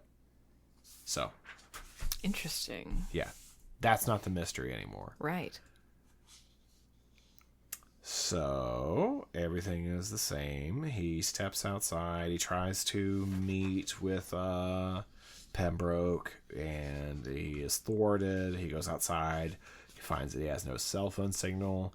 We are deleting the meeting with Victoria Watkins. In fact, we're deleting her as a character altogether. No more Victoria Watkins or her two buddies. They're out of the movie. Also, we are slightly modifying the portion where he collects the wayward croquet ball. This is the kind of stuff that makes me think about the movie's carelessness. This is the kind of stuff that makes me think the movie wasn't as smart, like, to not read the movie charitably. So every single resort retreat thing that they're doing at this place has to do with the water. Every single thing, except for one thing, which is the patients outside playing croquet. It's the only exception. Mm-hmm. And I think that they only have that one exception because the director said, I want to have a scene where all the patients are outside doing stuff in the courtyard. Oh, what director? It says here in the script, everything they do is in the water. Well, I know they won't notice the one thing, right? So anyway, croquet gone. We don't need it. So instead, he steps outside and notices that his cell phone is not working. A ruined building in the courtyard catches his eyes, as it is surrounded by tall grasses and in a state of decay compared to the idyllic, if old, castle and sanatorium. Sanatorium? Sanatorium. Thank you. Here's a deep, unnatural... let me check that. I'm so sorry. Live edits, people. We're figuring it out. I'm All right, sorry. we're coming back to that. I didn't... He hears a deep, unnatural hum coming from a culvert grate to this building. But before he is able to question it further, he is greeted by the facility's deputy director. Back in his office, he attempts to continue the stonewalling, but Lockhart, displaying the superficial charm and comfort with manipulation that helped him to advance in his finance career, persuades him to permit a meeting by pointing out with an empty, friendly smile that Pembroke is not a prisoner, and given that the very survival of Pembroke's company hinges on Lockhart having a simple meeting with him. It would certainly be counterproductive to reducing Pembroke's stress when he realizes that this very facility prevented that meeting from occurring. The results are in. Oh? I'm so angry. I got them mixed up. Sanatoriums were dedicated medical hospitals. Sanitariums often function more like health resorts or spas. Sanitarium. God damn it. Okay. Anyway, so we're trying to bring forward the financial, stockbroker, Wall Street element of this character. Also the cold manipulation. All those aspects that are basically underplayed and then ultimately forgotten in the original version of the movie. So everything plays out the same. He goes and has the car accident. Then, boom, he wakes up days later within the confines of the Institute, his head aching and his body feeling sluggish and dehydrated. Dr. Vollmer informs him that he and his facility have treated his injuries, that he has a concussion, but that there will be no long-term damage if he rests. We're getting rid of the cast. Interesting. Yeah, I didn't think it added anything. What's the point of the cast? For one thing, this movie, in its original cut, makes you question everything because everything's done carelessly. So the fact of life is if you're wearing a cast and you're still walking around on it, that hurts. Not badly, but you're still putting a slight amount of pressure on it. It's not ambiguous whether or not your leg is broken. Right. There's a big reveal later in the movie, especially it's a full leg cast. It's thigh and calf. Later in the movie, he has a moment of clarity and cuts it free. And it's like, oh my God, my leg's not, oh my God. Oh my God. Yeah. My leg's not broken. Well, that's dumb. Duh, right? idiot. Yeah. Sure. Right. Sure. So he would not notice that. So actually, that reminds me of another point of carelessness. Mm-hmm. Did you notice that when he gets dressed and is like, screw it, I'm out of here, his pants are under the cast? Did you notice? I didn't catch that. Yeah. That's funny. My eyes went straight to it. With his like pajama pants, they have him either scrunched up or tucked in or cut off. But with his pants, they're magically underneath the gypsum or the plaster, whatever it is. Yeah. I was like, come on. So the cast, it's distracting, but it also doesn't really do anything. They're trying to pull a Rear Window. Yeah, but they want to keep him trapped, but it doesn't really stop him from doing anything. No, ultimately. Yeah, not really. Yeah. He's wandering all over. Yeah, he's up and down the hallways. And upstairs, in water. Right. Yeah. Yeah. Anyway, so we proceed as the original movie does until he meets Pembroke. Pembroke does not want to go back. That part remains the same. And he tries to convince him. He fails to do so initially. Then he says, finally, Lockhart reveals the truth. That it's the plan to pin everything on Pembroke because they believe that he's gone insane. Lockhart explains that the two of them can clue the SEC in on the board's cynical maneuver themselves, pinning the irregularities that Lockhart himself created on the other board members. Pembroke says that this is exactly the kind of chicanery he means to leave behind. Lockhart then threatens him, saying that they will all find a way to pin the crime on Pembroke, and the SEC will pluck him right out of this retreat, given that the U.S. and Switzerland have an extradition treaty. Pembroke gives him a surprised look, to which Lockhart replies that he had a little time to read on the train ride over. Finally, Pembroke succumbs and agrees to travel briefly to New York. Again, more Wall Street manipulation, cruelty, the things that we're told make this character reach the position we find him in at the beginning of the movie. As Lockhart waits for a car to come, he is lured over by a mysterious, fragile young girl named Hannah, the same woman who he saw previously atop the castle parapets, because she is humming the same music that his mother's music box was playing. She says that she is a patient, a special case as she describes it, and that unlike the others, she cannot enter the water. When he mentions that he's leaving soon, she states casually that she's never left. Lockhart, surprised, asks why, but she just says that she is unwell. She admits that she's always wanted to see the ocean, but the superficial Lockhart says that he's a city person. Hannah seems more puzzled by his schmooziness than charmed, and she looks at him blankly. He asks then about the tune she was humming, but she withdraws without explanation. So, one of the things that's changed about this is that in the original version, there's, what is it? You want to leave? No one ever leaves. No, why would you want to? Mm-hmm. That's gone. That element of the story. Sure. We're taking that out specifically. So there'll eventually be something that more contextualizes that change. But for the time being, as a refrain, that's no longer in this movie for me. So everything remains the same. Let's carry on. We keep Lockhart confronting Volmer at the dinner, him passing out, him having the nosebleed and all that stuff, him stealing the medical records, the deprivation tank, including the scene of the man furiously masturbating. Oh, you left that in. We left that in, yeah.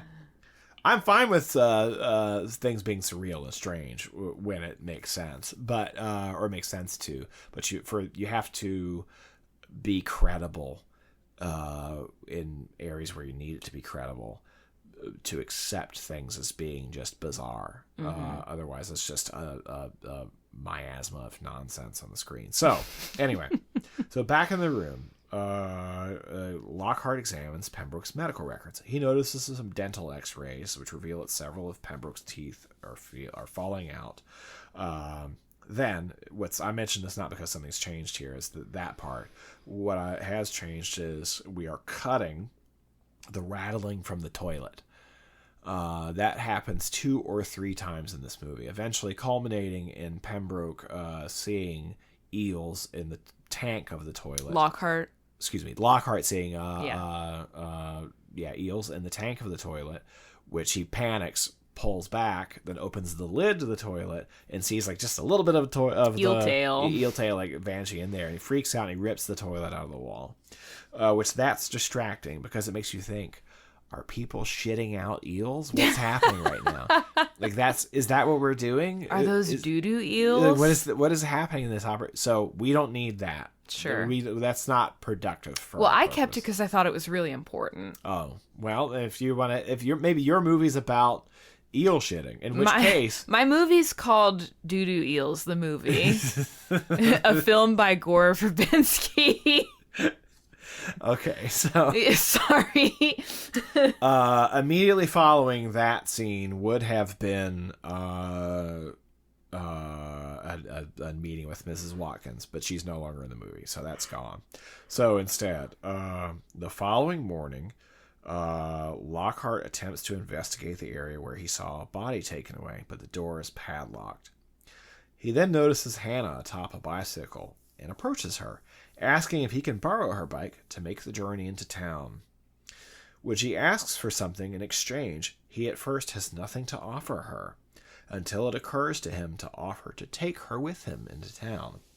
Frightened, but also excited, Hannah agrees to go into town with Lockhart. So, I don't like that he gives away the ballerina figure, because that's his treasured object that he brings back of his dead mother. And it's like the one humanizing thing for this guy. So, as we see him in the movie, he's an asshole. But he has this one thing that makes him a human being. Like, I've got this figure of my mother, but I'm kind of fascinated by it, and she's got a weird thing that she said about it, but this is my only connection to her. And she's dead. And so she's like, oh, what are you going to give me? And he's like, oh, here's this treasured object. Here you go. There you go. Right. Bye. Never again. I'm going to give it to somebody who's a stranger to me. That's a problem. Yeah. For giving us the ability to sympathize for this character. It's especially important because I've made my version of Lockhart probably a lot crueler, really. So I especially don't want to do that. Also, you could read this whole thing cynically because as a Wall Street executive type, again, he's identifying people's wants so they can exploit them. She's never left. It's just like, oh, I'll take you out of here. That's what you want. There's potentially a sleaziness to There's that. a sleazy angle to that, depending on how that would be performed. So, we then go on. The duo finds the locals unwelcoming. Lockhart speaks briefly with the driver who previously took him up the mountain, who apparently survived the accident, as well as the local constable inside of a bar. Lockhart asks for a doctor. The bartender cryptically gives him a name. He sits down to speak with Hannah, and the duo share a beer. The young woman takes a dose of vitamins from the stoppered bottles, which Lockhart has been seeing people using, though the taste repulses him. He leaves to search out the man named by the bartender as a doctor, but discovers that the man is in fact a veterinarian. At first, the man wants nothing to do with Lockhart, but after Lockhart gets him to admit that he hates the wellness retreat, as does seemingly everyone in town, he says that the veterinarian's help might give him a chance to take the place down. After assurance that Lockhart will not tell anyone he received his help, he agrees to investigate Pembroke's medical records. The veterinarian affirms that Pembroke is not well, though he says that barring pre-existing conditions, the best remaining explanation is that Pembroke is badly dehydrated, which puzzles Lockhart, as everyone at the resort is constantly drinking water. So, here we're cutting the explanation. The veterinarian just kind of drops in also that the Baroness was infertile. So that's another historical fact drop that we just get in the original movie. That's lore we already have it. It's a lore correction at this point. We're refuting previously given information. Furthermore, at this point, he just bribes him in the original cut, whereas I've actually had Lockhart give money to the Undertaker for doing something. So I don't want them to just solve all of his problems with money. That's a little too easy. Right. So I wanted something that was a little more manipulative, a little more insidious in a way. Also, I'm cutting the disemboweling of a cow. Why did that happen? That just seems cruel. Yeah, why would you euthanize an animal by slitting By open disemboweling it so it suffers? Yeah. It's just for shock value. Right, which is a cheap blow. Yeah, if you're trying don't to have like. a scary movie. Don't like. Not a good touch. So, everything else here proceeds the same up to... we're keeping everything else in the bar the same. We keep Fulmer and Hannah's argument that is about Lockhart the same, which I like that. That's probably my favorite part of the movie, actually. That's probably the single thing I like the best because it feels really true when she's so isolated, but she's saying he's different. He's young. And that just being like that's the only thing that's enough. Just that she's so profoundly alone because there's nobody who's her age, which is false because she's actually like older than everybody there. But still, that's not how she sees herself, right? She's delayed, right? So like that alone, like the vulnerability of that and the isolation of that feels like the truest thing to me in the whole movie. Yeah, that's really great. So I like that, which that's important too because, again, my version of Lockhart continues to be not a great guy. So some reason we might appreciate this guy. It's really great. Anyway, so front desk, losing the tooth. He uses the opportunity, peers the receptionist log to get to Pembroke's location. Okay, so as Lockhart explores the subterranean levels of the spa, he observes more strange behavior from the workers and sees them abusing toothless patients. He notices an orderly smoking and steals her cigarettes when her back is turned. He then stumbles across Pembroke, who seems disoriented and confused. But Lockhart is startled when he sees what looks like eels swimming underneath the surface of his skin. Frightened, and with orderlies abounding everywhere, he hides in a closet and smokes until he is inevitably discovered by a group of workers along with Fulmer. So the tooth removal scene, that's all the same. Then finally, A new guest arrives at the resort, dropped off by the original driver. And when Volmer and his workers carry the guest's bags into the resort, Lockhart jumps into the back seat, saying to the driver, "Drive, and I will make you rich." He is next seen speaking to the constable, who is skeptical, but seems trustworthy enough. Lockhart almost relaxes until he notices a stoppered bottle of Volmer's vitamins on a nearby shelf. Before he can act, Volmer arrives with the deputy director and Pembroke, all of whom claim that Lockhart is hallucinating, an effect of the toxins leaving, combined with his concussion. When Lockhart admits that he is seeing eels, the constable laughs and is convinced, in a parenthetical, falsely perhaps, that Lockhart is confused and in need of treatment. So here, he does admit to that, but he's still, the only real difference here is going to be in performance. He's not actually convinced, whereas in the original cut, he's like, maybe I am sick, I do need treatment. And so he sort of goes under for a time. And then he has a moment of clarity because he's writing the letter, which is the same letter that Pembroke wrote to the company originally. He's like, I got a draft. He's halfway through with it, but he talks about, once I've seen the truth, I can't unsee it. And it's like that line frees him. He's like, wait, but I have seen the truth, and it says this is all bullshit. And he sort of comes to, right? That's kind of unsatisfying. So we have a couple of moments where he does succumb to the indoctrination. I don't like that. So and then he kind of just like scooches his way out of it. Right. Yeah. So I'm unsatisfied, especially by the first one. So back at the retreat and desperate for a salute. No, that's staying the same. Never mind. Next page. So eventually. So after the rousing speech, when he asks the patients to overthrow their captors and they zombie-like attack him. Captured, Lockhart is placed inside... Oh, and again, I will reiterate because it's going to be relevant at this point. There have been probably more eel visions and more supernatural stuff that has been happening throughout this whole thing. So, captured, Lockhart is placed inside of an iron lung apparatus, while Volmer explains the true intention of the wellness retreat.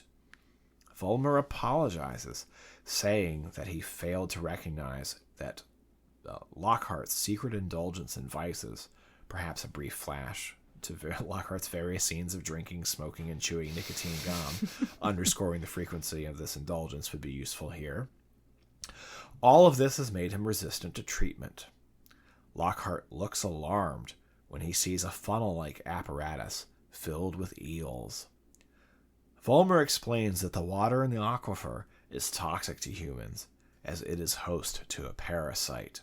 Looking to the vessel of eels, Volmer claims that they are not several, as they might appear, but one, an undying gestalt organism which lives in the aquifer and comes to the surface to be born again in its host. Volmer forces Lockhart's mouth open and inserts a tube which leads to the eel-containing apparatus. He claims to have discovered them long ago, when they, or it, called out to him.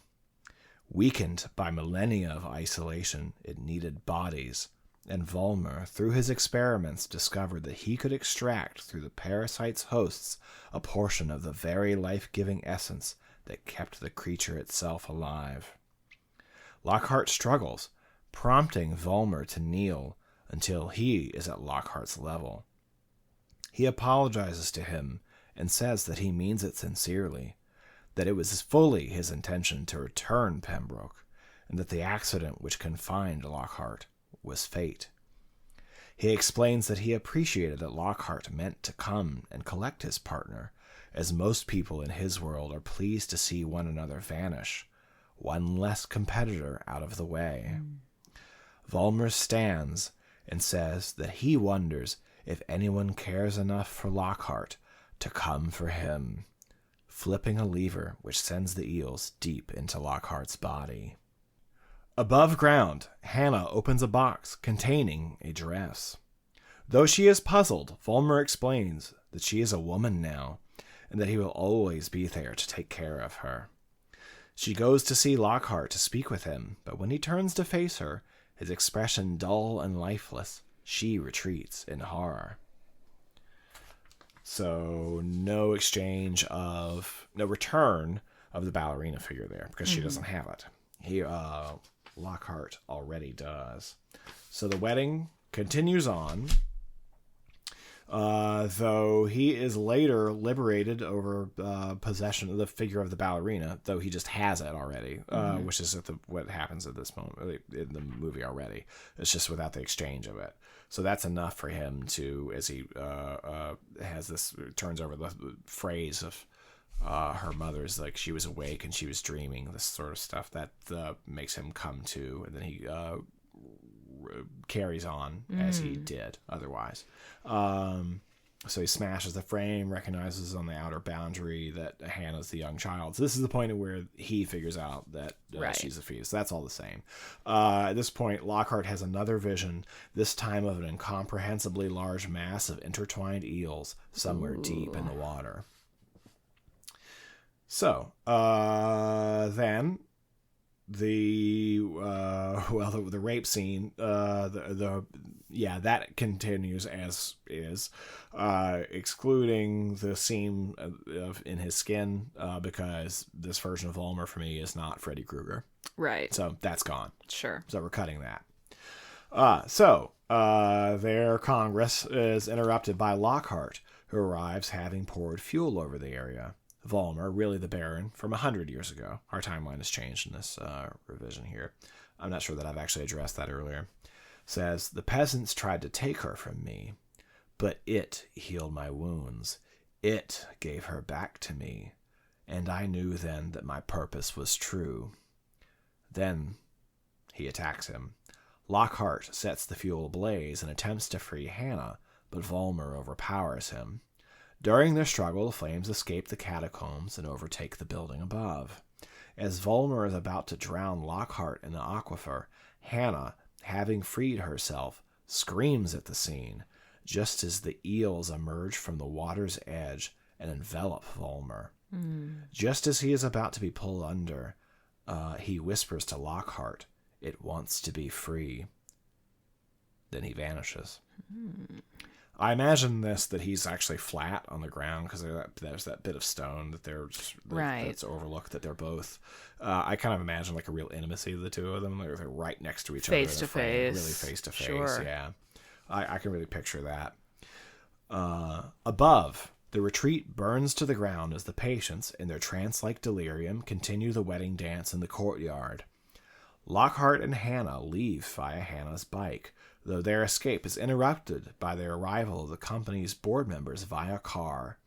They try to get Lockhart to leave with them, but after an explosion distracts the group, Lockhart quickly stuffs Hannah into the car, which he then promptly steals, leaving the baffled driver and angry board members standing in the road. Lockhart drives through the night, eventually arriving at a European beach. Leaving the car behind, Hannah asks if that's the ocean. Lockhart nods, saying that he thinks that it's the Adriatic Sea. Hannah, still wearing her dress, nervously enters the water as Lockhart watches from shore. Hannah smiles at first, rising and falling with the gentle waves. But once the water reaches just above her waist, she stiffens, cries, then finally screams as her body begins to dissolve. Lockhart cries out as he sees her body twist and melt away as the strange creature of the aquifer, once confined, swims away, free to spread its ill intent upon the earth. Ooh. There we go. There's almost like a Little Mermaid quality to like her body turning to sea foam. Yeah, sure. Oh, so you went for a downer ending. Yeah. Wow. But I thought we'd bring up the Lovecraftian elements. Yeah. Like, let's make it more supernatural. I'm into it. There's all these cult things too. I mean, the wedding procession they have in the thing. Like, the lore dump. He swore off God. Mm-hmm. The wedding is obviously very culty. The medical symbol on the gates to the facility, or I can't remember what that's called. It's a Latin thing. Yeah. But the thing surrounded by snakes. they That have is that on the gate, called- but it's eels instead. Like there's all these signifiers of the eels being really important. So okay. Yeah, that's the twined serpents. That's the rod of Asclepius. Right. Anyway, yeah, that's cool. Yeah. So That's let's make it awesome. a Lovecraftian horror. Yeah, instead. why not? Let's go that direction with it. Why not? Yeah. Yeah, and I mean, there's all this talk of like the aquifer as like this sort of freshwater source, but I love the idea of going back to something even confined. more primal, the ocean, and Right. sort of, It wants to get out. Yeah, yeah. Oh, that's really cool. Right. I'd watch that movie. Which is why it takes Volmer in the end, because Volmer is trying to keep her.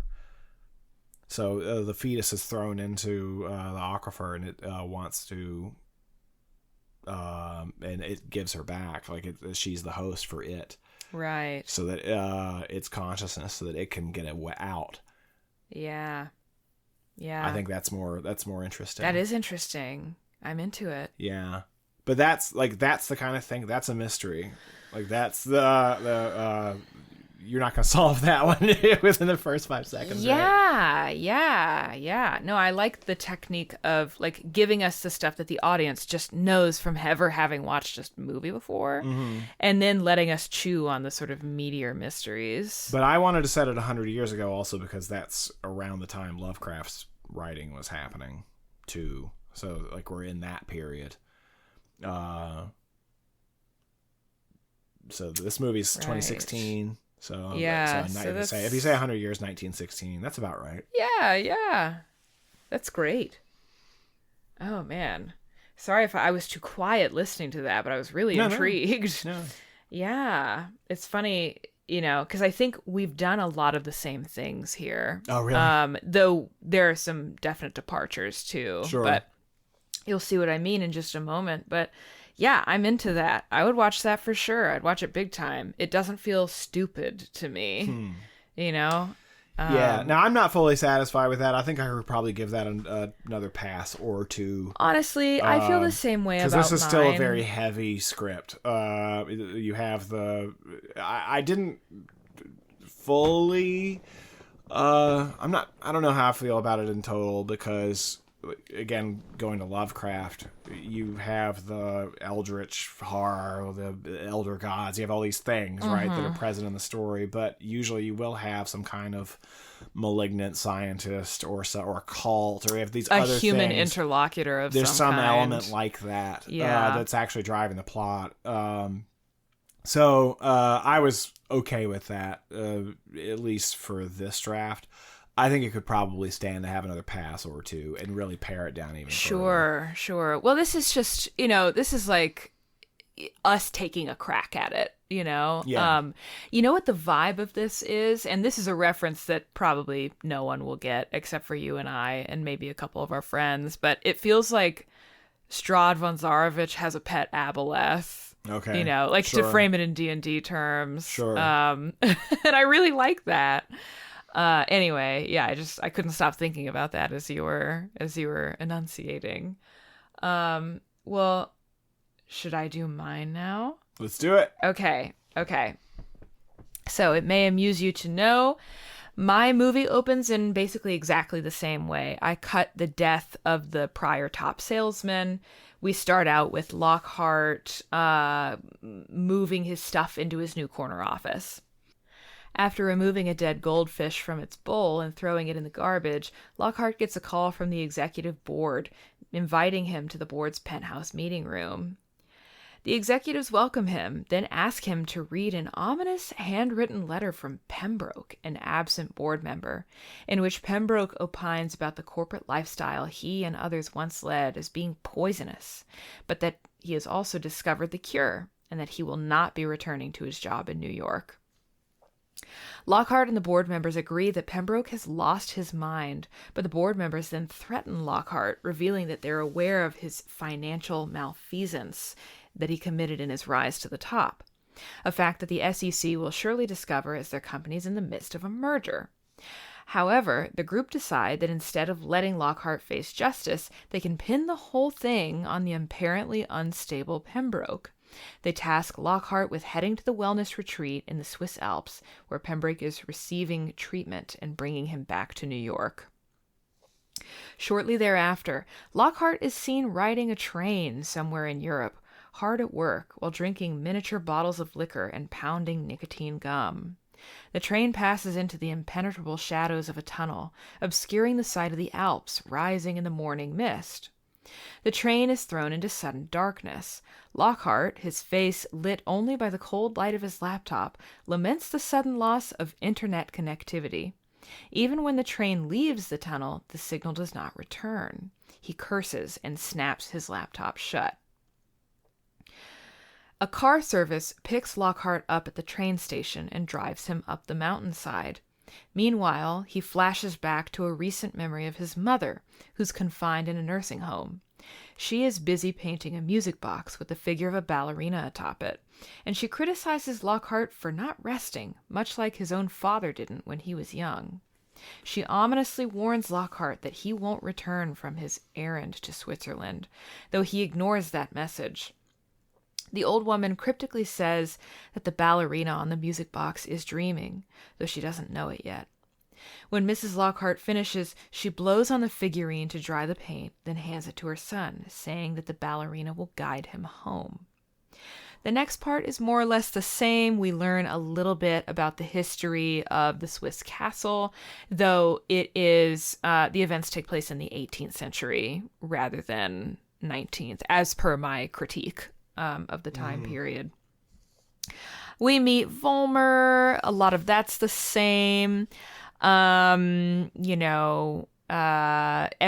until the car accident and like sighting Hannah atop the parapet. And so as the car accident is happening, thousands of miles away, Lockhart's mother awakens suddenly, and a jumbled vision occurs of a mass of eels and the ballerina figure spinning atop the music box.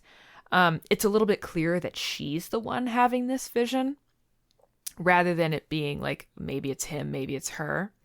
As quickly as Mrs. Lockhart gasps awake, she falls over dead, dropping the music box, which once held the figure of the ballerina. The box shatters into a mess of delicate springs and cogs. So the next bit is more or less the same. Lockhart wakes up a few days later. His leg is in a heavy cast, etc. And he has a little brief consultation with Volmer, as in the original. The local water, Volmer explains, is known as aqua perpetuans, or the water of perpetuity, and it has been found to help the body release pain, or quote-unquote toxins, and to shed some of the wear and tear of its years. Volmer encourages Lockhart to drink lots of the water, saying that additionally the high altitude necessitates it. Let's see. He notices the black speck in the water, smushes it between his fingers, la-di-da. Everything's basically the same. Then, Lockhart begins to navigate the facility on crutches. He observes the other patients, all of whom are aging, ultra-wealthy titans of industry, spending their days in a trance-like state of relaxation, obsessed with drinking the mountain water and performing synchronized exercises. Wandering about and searching for Pembroke, Lockhart enters the sauna, in which he initially finds he is trapped. He experiences a vision of a veiled ballerina in a white gown and point shoes, who eventually leads him to the object of his search, Pembroke.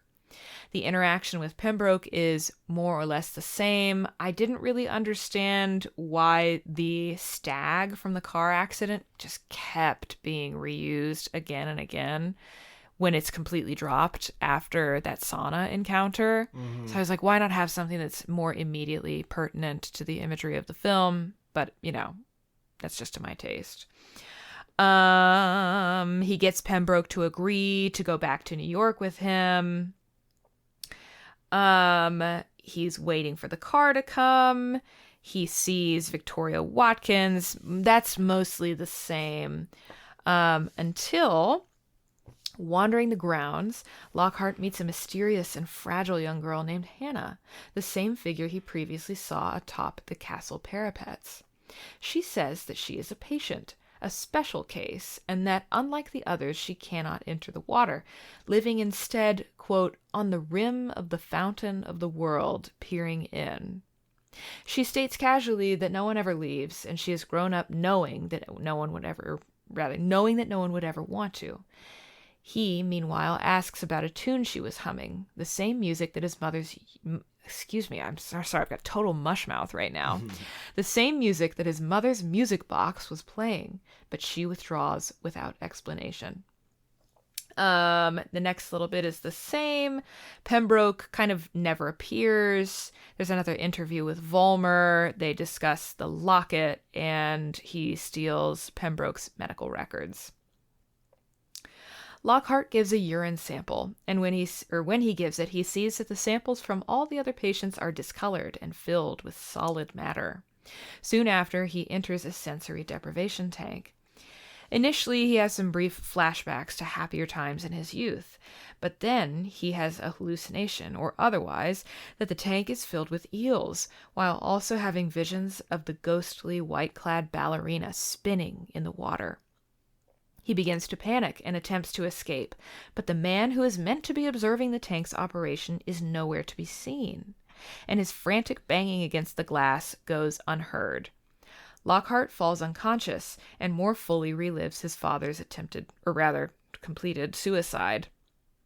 The orderlies retrieve Lockhart just before he drowns, though their examination of the tank reveals no evidence that there were ever any eels there. They remind him that the visions are part of the cure, or caused by toxins leaving the body.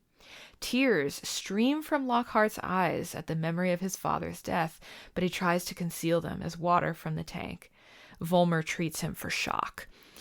So here, the most notable change is that I got rid of the furiously masturbating orderly. Oh, really? And here's why. I think that moment's hilarious. Yeah. That made me laugh loud and hard and a lot. But it, to me, doesn't actually make that much sense because, so I have a couple of issues with it, right? Like at this point, the facility is like a little odd, but is being presented pretty straightforwardly. Yeah, it's true. And we're led to believe that he is kept in the tank until he almost drowns, not because they're doing some creepy, freaky medical shit to him, but because the guy was just negligent. And the relationship between like that scene, the sort of sexual scene between the orderly and the nurse, seems to have nothing to do with what's going on at the facility. Right. Even though she does feed him like the droplet of vitamins and stuff. Like, but we don't know that yet. It doesn't make sense. And he says, hey, if you have any problems, just tap on the glass. Okay, but the glass doesn't make any sound. Like, it's the heart monitor that eventually alerts the orderly anyway. Mm-hmm. So I wanted to keep it just a little more mysterious. Like where is this guy? He said he was going to watch out for me. What's going on? So I took it out, much as it pained me to do. Sure. Just because I think it's a little bit of it's a point of confusion. Indeed. Anyway, Let's see. So the next little bit is the same. We find the x-rays that show that Pembroke's teeth are falling out. He hears the rattling toilet, all that good stuff. There's another conversation with Mrs. Watkins, and Lockhart goes to investigate the area where he saw the gurney with the body on it.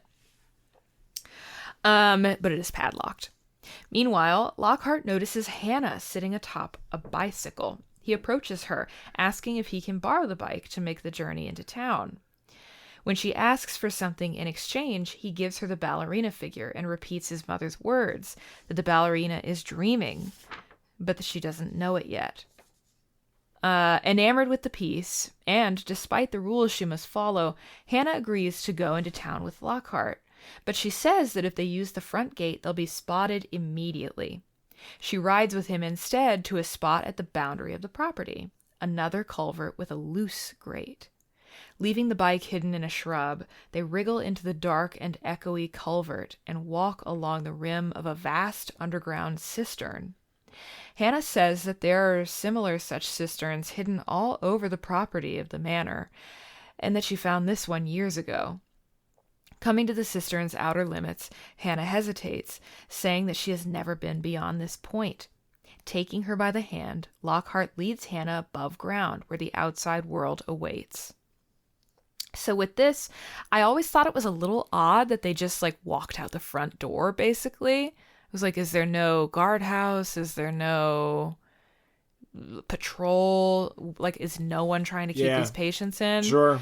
And you could explain that away by saying, no one ever wants to leave. But I'm like, okay, but has literally no one ever tried to leave this place before? And you'd think that Hannah would be under much closer surveillance and not allowed to explore the town. So I wanted there to be some kind of a sneaky route out. The next little bit is basically the same, except that it's made a little bit more explicit that, yes, the locals are unwelcoming, but also the town is in a state of economic decay. It's kind of floundering. It's not doing particularly well. Mm-hmm. And there's a sort of tacit suggestion that that's because of the predations of the rich and the nobility on the landscape. Lockhart leaves Hannah at the bar to find the veterinarian. The veterinarian does not disembowel a cow for some reason, but the information that he delivers is the same. Back at the bar, oh gosh, listen to my voice cracking. Ooh, it's too late. Back at the bar, Hannah uses the bathroom and hears a couple having sex in the stall next to her. A loose tube of lipstick rolls under the stall door, and hesitantly Hannah picks it up. She exits the bathroom and then turns on the jukebox and dances strangely, prompting the locals to stare at her quizzically, though no one attempts to dance with her. Lockhart returns and calls his office in New York. They're in a panic and claim not to know anything about Lockhart's accident. They also explain that Pembroke couldn't have had any pre-existing conditions, having been a health nut all his life. An unsettled Lockhart watches Hannah dance until the bartender tells him to go dance with a little ballerina. Startled, he joins Hannah, and they share an increasingly intimate dance, pressing closer and closer together. As they're about to kiss, they are interrupted by the arrival of an extremely disapproving Volmer. So the next thing, they're taken back to the resort. That is all the same. Volmer and Hannah's argument about Lockhart is the same. Let's see. Meanwhile, Lockhart dreams once more of the ballerina in white. She rests inside of a bathtub filled with eels. Upon lifting back her veil, Lockhart discovers her to be Hannah. Disturbed, he awakens and watches as more bodies are delivered into the old castle building. He turns to the mirror and is shocked to see that his gums are severely receding and are bleeding profusely, signs of intense dehydration. I thought the tooth thing was too intense, too soon. I was like, what do you mean he just pulled his own tooth out? What? Also, teeth falling out doesn't immediately suggest to me dehydration, so I changed it. But again, that's just a minor thing.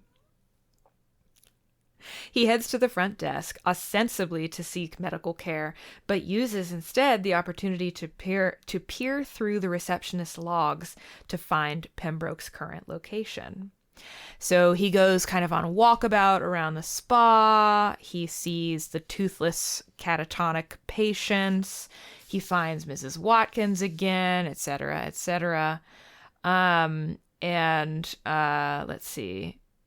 Soon after he sees Pembroke's seemingly dead body floating in a tank, and panicking, he uses the first phone he can find to call the constabulary. As he attempts to flee the basement level, Volmer spots him and gives chase. As Volmer and several orderlies attempt to restrain Lockhart, Lockhart threatens them with a scalpel, saying that he has called the police and they are on their way, and he demands to speak with them when they arrive. Volmer seemingly gives in to Lockhart's demands, exhausted by his patient's antics. He orders the orderlies to take Lockhart to his own private consultation room, where Lockhart can speak to the constable without fear of interruption. Lockhart is next seen speaking to the constable, who is skeptical but seems trustworthy enough. Lockhart almost relaxes until he sees a cord hanging around the constable's neck. More of Volmer's vitamins, just like the one around Hannah's neck. Before he can escape, however, Volmer returns with the deputy director and Pembroke, all of whom successfully convince Lockhart that the sudden death of his mother has deranged him, and he is desperately in need of treatment. Shocked by this news, and half believing their story, he gives over to their ministrations. So I've saved the reveal of her death for this moment, for them to essentially destabilize him, and for them to be like, hey, you're just having an episode right now. It's because you were in such shock because your mom died. So in my mind, that both kind of solves the problem of like, they're suggesting that he's had a hysterical episode, and they're gaslighting him. And it also is like, why would you give away the precious mother memento? Because you thought she was still alive, right? So I was kind of pleased with that moment. Okay, yeah, sure. Let's see. Following this massive shock, Lockhart tries in earnest to apply himself to his treatment. He submits to hydrotherapy, steam baths, and the like, even throwing away the clues that Mrs. Watkins had gathered, dismissing them as fantasias of an anxious brain. That night, as Lockhart tries to sleep, he's distracted once again by the rattling toilet handle. He removes the lid from the toilet tank and sees that it's filled with eels.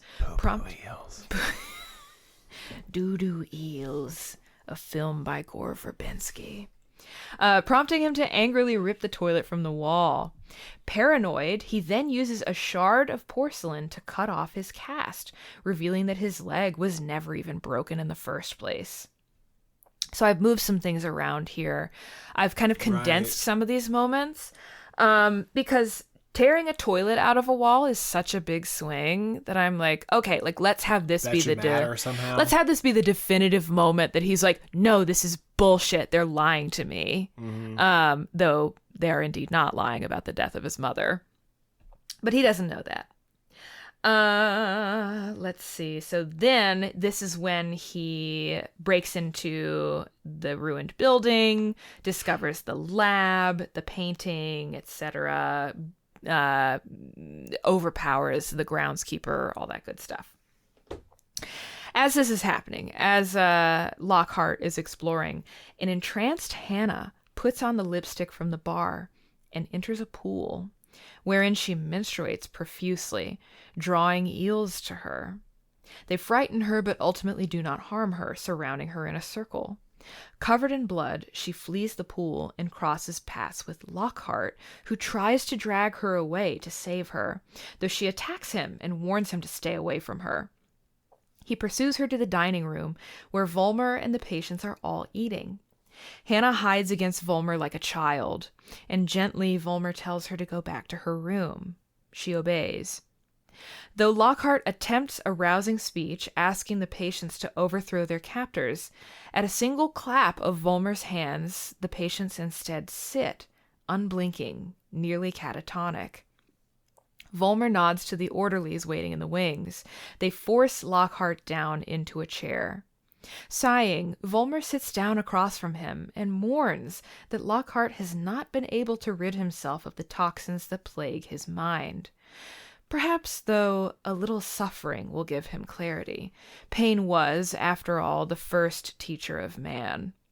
Volmer and his goons strap Lockhart down to a gurney right there in the dining room and break his leg, for real this time. I just thought, why not? You know, it's fun. It feels more topical to me than the random tooth drilling.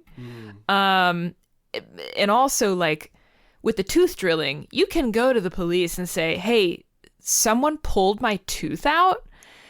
But if your leg was already supposedly broken, you discover it's not, and then the next morning it is, you can't tell anyone about that.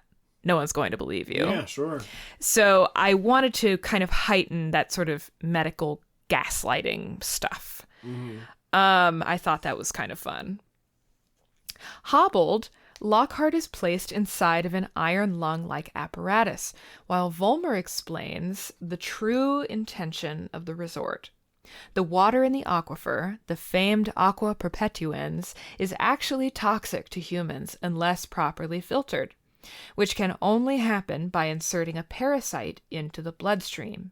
Anguilla perpetuans, the deathless eel, a breed native to the region. As the eels feed on their hosts, their excretions contain a life-giving essence, which may then be extracted. Serendipitously, Volmer notes, the water poisoning seems to make people placid and suggestible. Volmer forces Lockhart's mouth open and inserts a tube through which he pumps eels from the aquifer directly into Lockhart's stomach. Menacingly, he explains that in the last 250 or so years, man has cast aside God and other hierarchies, leaving them to worship only themselves and their ambitions, a hollow pursuit which leaves them seeking a cure, which brings them to him. He says that no one ever leaves, but also that no one ever wants to. In his terror, Lockhart sees that who should be in the adjacent machine next to him but Pembroke himself, ecstatic as the dark forms of eels slither beneath his skin. Above ground, Hannah opens a box containing a white dress. Though she is puzzled, Volmer explains that it is a going-away present. When she questions what he means, he explains that her father is arriving tonight to take her home. She goes to see Lockhart one last time and asks him if he really believes that she could leave one day, but he replies, better to stay on the rim of the fountain. Disturbed, she returns the ballerina figure to him. That night, a grand party takes place at the facility, a party in Hannah's honor, Volmer explains. Volmer places the locket that was previously the Baroness's around Hannah's neck. After dancing, Volmer takes Hannah to the catacombs, a place she has not previously been, and as he pulls back the curtain on his bed, he tells Hannah that this is where she began. So I did not like making that scene a wedding explicitly, because I was like, why did Hannah agree to do this? How does she get down with... what does she think is happening to her as she's dressed and brought to an altar? You know, I was just like, this is odd. I wanted it to be a little more obscured up until the last moment what he was doing. Because I'm like, why would she marry her doctor? Like, why is she going down into the bowels of this facility when she thinks tonight she's leaving? So I just thought that was strange. Let's see. As this is all happening, Lockhart, a fresh gypsum cast still drying on his newly broken leg, listens to the festivities taking place in the hall below and writes a letter to the board of his company, echoing the language of the original letter from Pembroke. As he writes, Lockhart puzzles over the figure of the ballerina, which seems to spur a moment of recognition in him. This, combined with even the discarded clues left by Mrs. Watkins, or the memory of the clues, rather, prompt him to investigate the photograph of the founding of the retreat in Volmer's office, smashing the frame and recognizing on the outer boundary of the photo the image of Hannah as a young child. So here, his awakening is kind of condensed, like he's writing the letter that suggests like he's finally been broken mentally, but the letter's not the thing that wakes him up. It is the ballerina that Hannah has returned to him and like the memory of his mother and stuff. Back in the catacombs, Volmer ties Hannah to the bed. Hannah resists in fright, but Volmer offers that the Baroness was once frightened too, and that she came to enjoy his ministrations in time. As he rips away her skirts, she strikes him, revealing that just beneath the epidermis of his skin, his subcutaneous flesh is horribly burned and melted, bound together by a bandage-like lacework of eels. Volmer climbs atop Hannah and prepares to force himself on her. They are interrupted by Lockhart, who has poured fuel over the area. Volmer, now, of course, revealed to be the ancient Baron, brutally attacks him. As they fight, with Lockhart at a severe disadvantage because now his leg really is broken, Volmer's skin deteriorates with each blow, revealing the horrible totality of his burns beneath, and the fact that he is now more eel flesh than man. Lockhart sets the fuel ablaze and attempts to free Hannah, but Volmer overpowers him. As they struggle, the flames escape the catacombs and overtake the building above. As Volmer is about to drown Lockhart in the aquifer, Hannah, having freed herself, kills him by smashing his head in with a shovel. As his blood soaks her white dress, she is transformed, now a crimson ballerina rather than one of ghostly white. Young eels, or juvenile eels rather, wriggle, exposed in Lockhart's wounds. Hannah pulls them out by their tails and crushes them. Above, the retreat burns to the ground as the patients, in their trance-like delirium, continue their mad dance in the courtyard. Bloodied and bruised, Lockhart and Hannah leave via the secret cistern culvert. They slide into the darkness, disappearing from sight. The end. All right. So the finale is pretty similar in mine, but I wanted to kind of recharacterize it. And I didn't want it to be that, like, Volmer is, like, Red Skull or something. Like, I wanted it to be that, like, his whole... that was my comparison, actually. Yeah. Internally. I called him Freddy Krueger because of the podcast. But it's the face. But in my mind, it's the Red Skull. Yeah. Right. I wanted it to be clear that his entire body is totally effed up, and that, like, it's not merely the face that was restored, but, like, he's kind of using, like, the eels to physically triage his skin and stuff, and, you know, that he's so enmeshed in that, that it's, you know, I just wanted it to be, like, more grotesque than, like, Jason's hockey mask or something. Sure. Yeah. So yeah, what do you think? Yeah, it's funny. You did the kind of revision I would normally do, and you did the kind that I would normally do. Yeah, I think. Yeah. Because I dislike this movie a lot more than you do. Well, I had problems at first coming up with what I wanted to do because the main thing that I wanted was just to streamline it. You know, to condense some of its elements, to cut some things out. So I was like, what do I add? What do I put in? And so I used the ballerina imagery. I don't feel like I did quite enough, but as you said before, you could really take a few cracks at this movie. It's kind of funny now that we're both, we're both kind of maybe walking away from this one unsatisfied with our drafts. I like what I came up with, but I feel like I could push it farther further. Me too. Like I like where I like it, but I think it could be better. I think that they could really benefit from that. But I mean, I'm not holding myself to too high a standard here because I mean the filmmakers didn't. Well, it's so... sprawling, it's outrageous, and it's just it's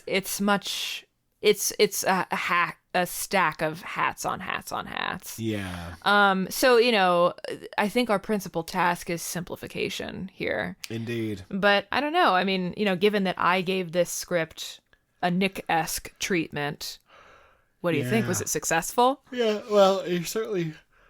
Sorry to our listening audience. It's late in recording time. So you cut a lot of stuff, which is good. And you cut some of the same things as I did. I mean, you kept things too that I got rid of. We differed somewhat what we cut, but I mean, the fact that you're paring things down, I think, is really what's important. For my part, I mean, unfortunately, we're at a bit of an impasse on this one because you like this movie a lot more than I did. Well, I was amused by this movie. Right. So, like, you kept things that you found amusing and I thought sucked because of our differences of opinion. What, starting so you think out. my movie sucks again? No. Oh my god! I can't please you. No, I think sometimes most often we more or less feel the same about a movie. Mm-hmm. This is a case where we merge, or diverge. Pretty meaningfully. So given that you're trying to make a better version of the thing that this kind of already is, I'm ultimately doing that too, but You're taking it in a newer direction though, or like a different. Yeah. You're diverting the movie, I think. Probably, certainly a lot more than you are in this case. Yeah. So, a purer version of the movie, in this case, like to me, just isn't enough because I think the movie's so flawed. My problem isn't with what you did with it. It's with the original source material. Would you watch this version of the movie? I watched the original version of it. You bet I'd watch this one. Well, it feels a little like damning with faint praise, but, I'll take it. Yeah. It's not you. It's them. It's Gore. Are you movie dumping me and doo-doo eels at the same time? Wow. Listener, you heard it here first. Portrait of a Marriage. All right. Well, folks, which revision would you most like to see on screen? What movie would you like to see us cover next? Let us know at thedevilsworkshoppod@gmail.com.